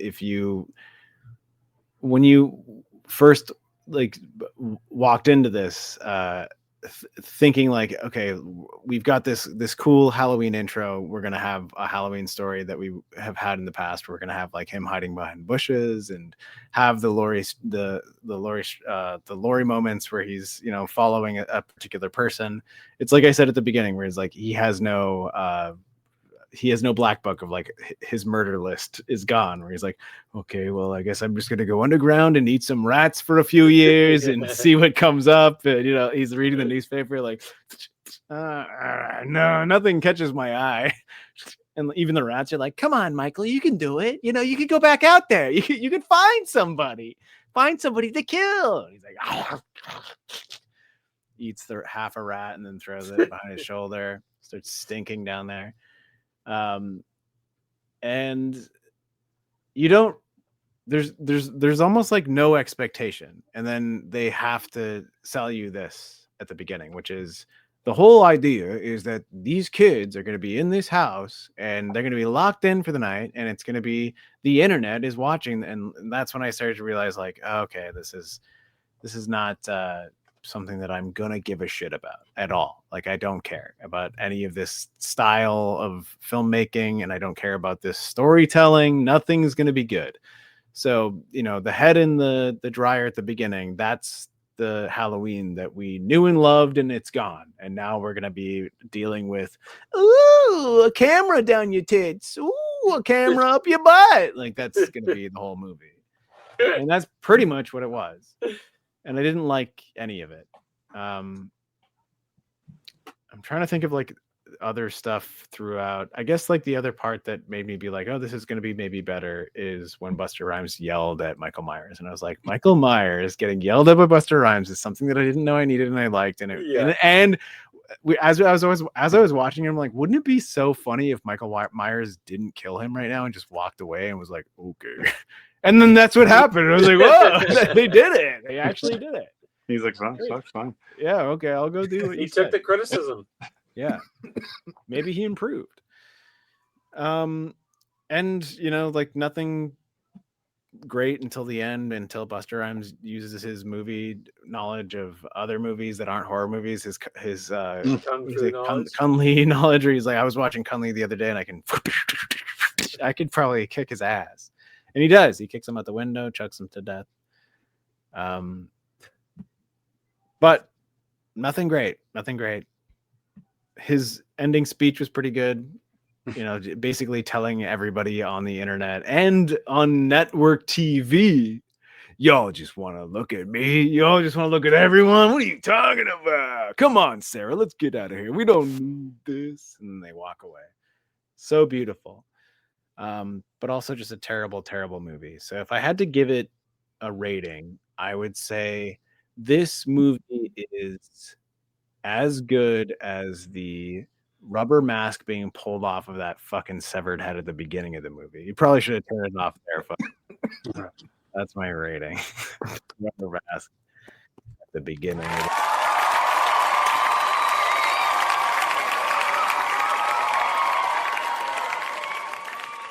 Scrambled my brains. I was like, what are we talking about again? My Home Alone of it all for this week was turning the movie off. Whoa, Jason, that's the harshest review you've ever had, or Home Alone you've ever done. I think it is. If I was to like actually give it that respect, there are some fun moments in the movie. It was a lot more fun to talk about. It's not going to sway my rating for the movie, but I did really like once Michael Myers kicks into gear when it was like there's 20 minutes left. I didn't know how that was going to be possible. At least the movie made it make sense. It was like it became like final girl slasher moment. So if I had to, I guess that my sort of final thoughts on this movie are this movie wasn't even good enough to be so bad it's good. The acting was terrible. The movie looked like a straight to DVD Hellraiser movie, but somehow worse than that. It felt like scenes were missing. Busta Rhymes' acting was garbage and bullshit. No, it was good. Normally I give something like this the benefit of the doubt, but I do actually see why it's hated so much. It actually bumped H2O up a full letter grade up to a 3.5 from a 3 because of how nonsensical a lot of the stuff in this movie was. You retroactively are bumping another movie up. Holy shit. Yes. I don't know if that's ever happened before. No, that's a new thing. They padded this already short runtime with so much garbage slow motion. It wasn't that short though. It was I hated it. I hated it so much. Too long. Man. The only redeeming quality was that some of the kills were passable, I guess. Like some of them were a little bit okay. I like the stab to the head. That was a pretty good one. The movie made me so annoyed at times I wanted to actually turn it off. It physically hurt to watch. I'm sorry, but there's not a lot of movies that we've done in this show in 204 episodes that I've actually been like, like not like laughing out loud at it, just been like, can this end please? Luckily it was only 86 minutes long. I give it a 1.3 out of 5. Whoa, that's low. Yep. I did bump it up from a 1.2 to a 1.3 from talking to it with you guys. 1.2 for doing a speed run of a lot of Halloween tropes and the thing where the final girl sees a bunch of the kills herself. I give this movie an entry into the Hey Did You See This One Hall of Shame, and my ultimate final rating is... Hold on. You can just do that? Yeah, I'm inventing it right now. Okay, well, are there keys to that? Do I not get a key too? It shouldn't be like one of those like GoldenEye style, like we both have like a... Would you turn the key with me on this one for Hall of Shame? I would say that it's more like a prison sentence, which means that we can put it in there, but if another one goes in there that's worse, we could either let them rot together, but we have the ability to pull one out. I hated this movie the way you hated kayfabe. I liked kayfabe more than you did. Can I throw kayfabe in there with it? Yes, absolutely. 100%. Right. We have two movies in the Hall of this, like, Hall of Shame. Where we like put the keys in and like... All right, I also give this movie, I dunk it into the fires of a volcano. Oh God. Oh wow. Jason, not even clever. What the I hated any movie beyond this movie this much? I give this movie, it kills itself inside of its own movie. I wonder it kind of does though. You're right. That's kind of like a good analogy though, because it does kind of kill itself within its own movie. Like that is a thing that it does within itself a little bit. I like so many fucking bullshit dumb. Remember how high I rated Dr. No? This is the Doctor No's a antithesis. good movie. What the fuck are you talking about? Well, I gave it a 5 out of 5 because of it being the beginning of James Bond. And yeah, but you Doctor No guys- is also a good movie. This movie is Sorry. not a good movie. yes, yeah, actually, yeah, you're right. Anyway, my point is I Remember hated when I this said movie- Gone with the Wind was good? We're like gone hate- with the shit. Am I right? I hated this people? movie so bad I Lock almost it in turned it off jail. Turn and the made that the basis of my rating, but I wanted to finish the movie. I never hate anything. I fucking literally was so baffled by most of the things happening in this movie. It like erased my ability to have that thing I normally have where it's like, well, at least this or at least that. I just fucking did not like this movie and I hated it, and it's my lowest rating ever, and it's 1.3 out of 5. Wow. Damn. Oh.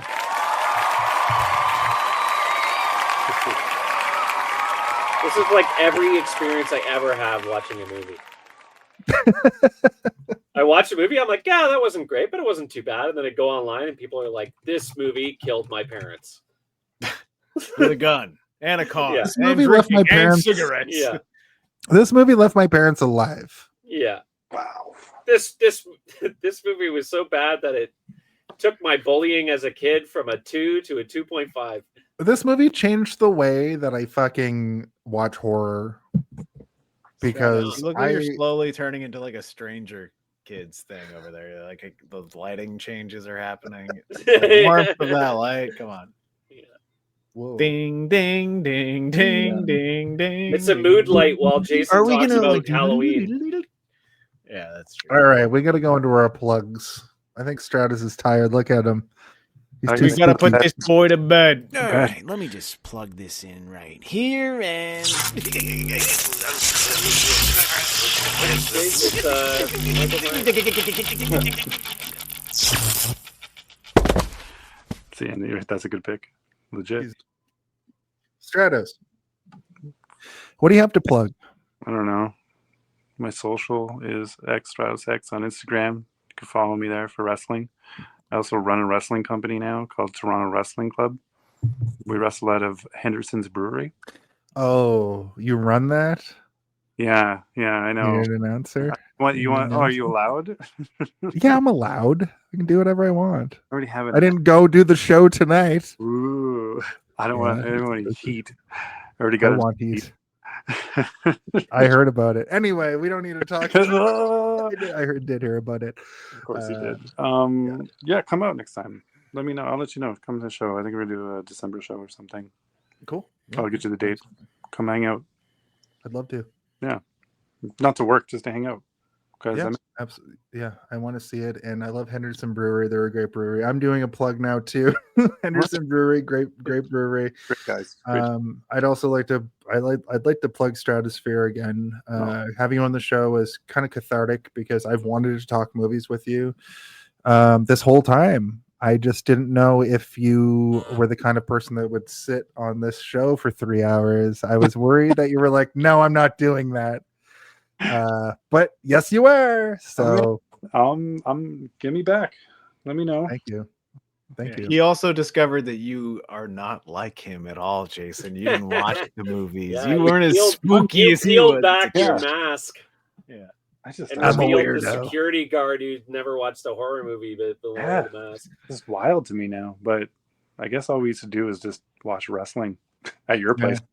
Now let's watch horror at my place or your place. Yeah, of course.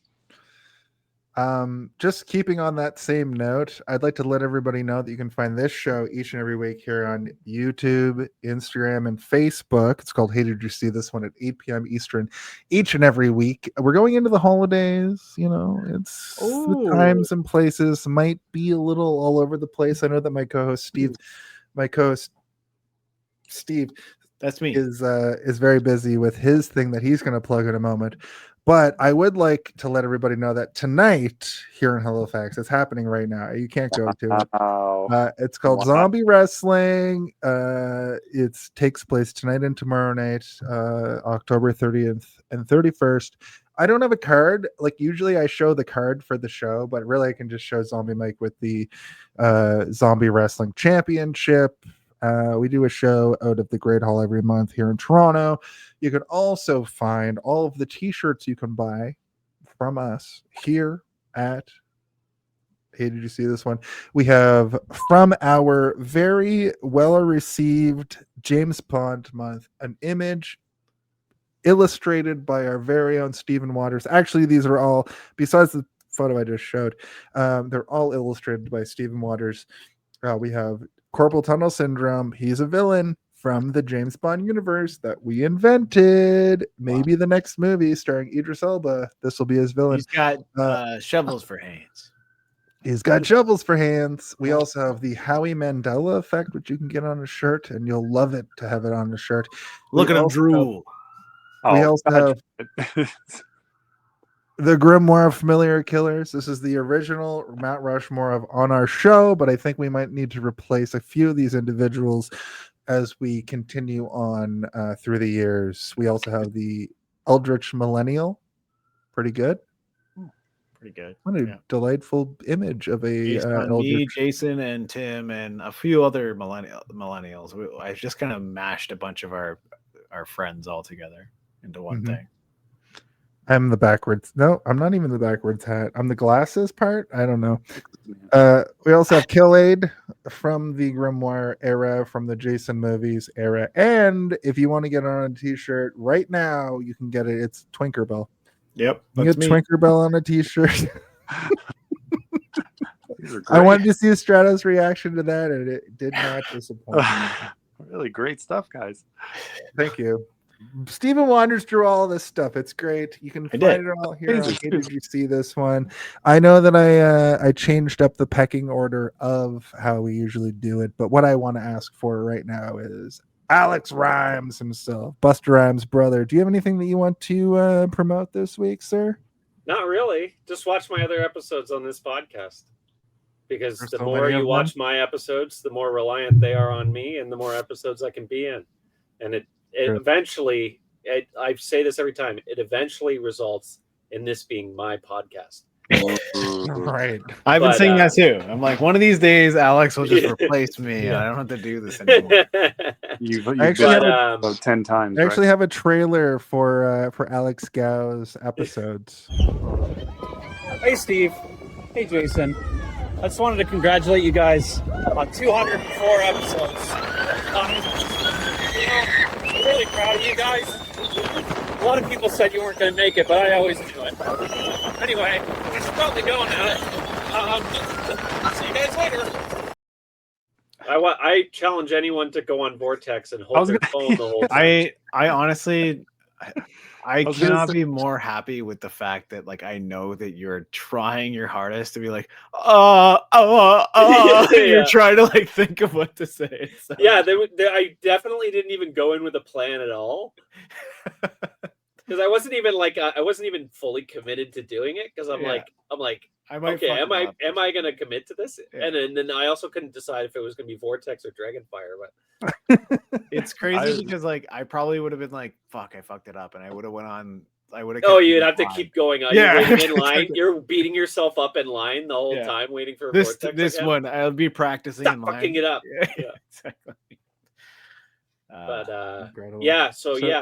If I have a recommendation for an episode, you should watch my Mothman Prophecies episode where I didn't watch the movie before we did it because somehow I was asked like 4 hours before we did the podcast if I could be on it, and I said, yeah, I remember the one. I saw the Mothman Prophecies like 15 years ago or whatever, and me and my brother used to watch it a lot, but I hadn't seen it in like 10 years, and we did the podcast, so that was a lot of fun. And it was perfect. It was excellently executed. I remembered more than Jason and Steve, who had watched it. We watched it the day before. Yeah, I think I watched it that day, and I was like, yeah.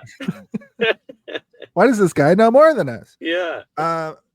Steven, did we give him? Did we already do that? We already did that. We already did. Steven, what do you got cooking on the back burner, friend?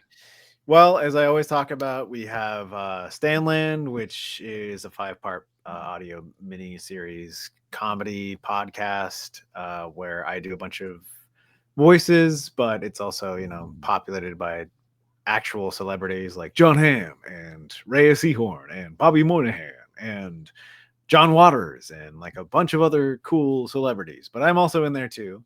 But I've also been helping with the mini series that has spawned off of that podcast. I do a bunch of voices for that, including main characters for a few series, and I've been editing it, which is pretty fun and cool too. So you can hear my editing work there. But I also do the voices for Darth Theorist and the Three-Eyed Theorist, two YouTube channels that I'm quite proud of and are growing. They're growing slowly. They're growing better, and they're going to be better than any YouTube channel that ever existed, except for this one, of course. So the last week has been very rough for me because I've been really trying to throw together these stories for you guys, the people who listen to those channels. And I would like to, if it's okay, play Absolutely the it is. play want the to trailer for see the the Halloween show you special all, 'cause that that- I've been working on. Yeah. And I'm going to play that right now.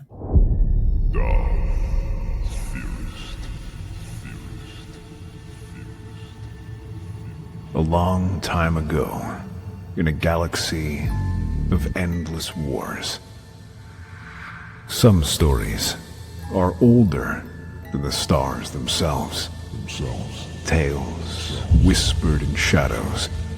Stories the Jedi dared never to record. Last year, we brought you a tale steeped in fire and drowned in mud, pulled straight from a nightmare, and cast back to hell. This year, Darth Theorist unleashes not one nightmare, but four. Four tales of terror, carved from the darkest corners of the galaxy, each one a little on the dark side. 4 days, 4 writers, 4 stories.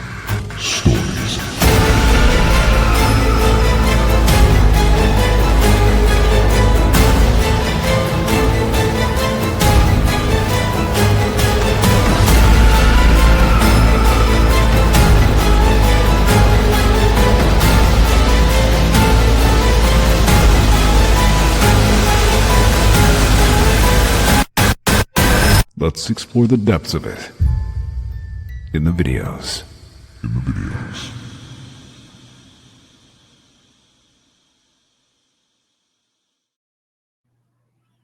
So fucking good. Very cool. So a couple of those are already out. The first one being The Silence of the Jedi, and the second one being Dinner for Five, a murder mystery. People are liking the murder mystery one. It's very kooky and crazy, being like, dun, dun, dun, dun, dun, dun. Who killed him? It's very good. But yeah, we've got 2 more coming out.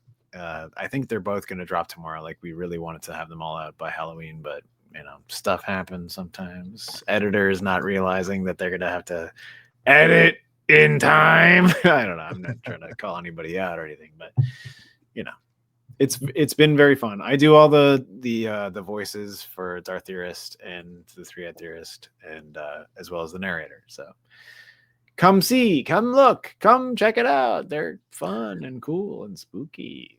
Well, thank you, Steven. I hope that everybody watches those. They're going to be great, and I'm excited for the Wookiee one. I do at this time. I want to ask. So, Stratos, I'll just say the name of this show is called "Hey, Did You See This One?" Alex and Stratos, I need to ask you both to do something for me. There's a question that needs to be asked each and every week. And it is, of course, the name of this show. Could you do it for us right now? Hey, did you see this one? What were we supposed to do? Stratus, could you and Alex at the same time? I'll count you in. 3, 2, 1. Oh, that was the count. That was the countdown? You did it really quick. 3, 2, 1. Hey, did you see this one? This one?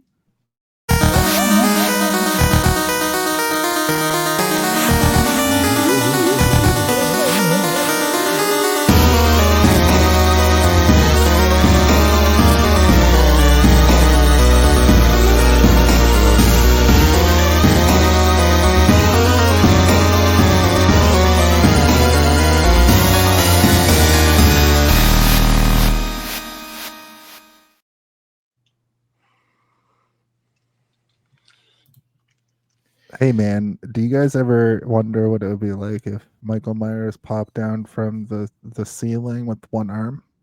Yeah, if I was there, I would have been like, "Choo, ding, No.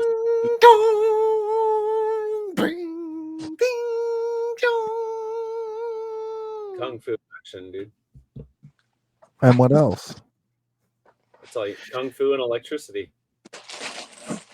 Kung fu and electricity is exactly what I would use. Chong, ding, dong. The All only right, guys, two things go to bed. Jamie Lee Curtis Good doesn't night. have. Yeah, Jamie Lee. Beam up some Star Trek content with Live Long and Podcast. A roundtable movie discussion with Hey, did you see this one? And take a peek into the darkness with Heard Noise, Must Investigate with Michael Chan. Watch us duke it out on trivial debates.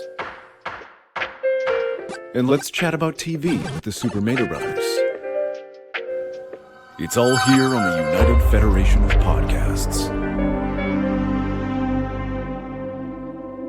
Jack-o'-lantern, apple-lantern, squack-a-lantern, zucac-a-lantern, pep-a-lantern, carac-a-lantern, egg-plack-a-lantern, egg-jack-o'-lantern, tamac-a-lantern, ten-jack-o'-lantern, pomegranate-a-lantern, grape-frack-a-lantern, grap-a-lantern, crack-a-lantern. These are the lanterns of Halloween.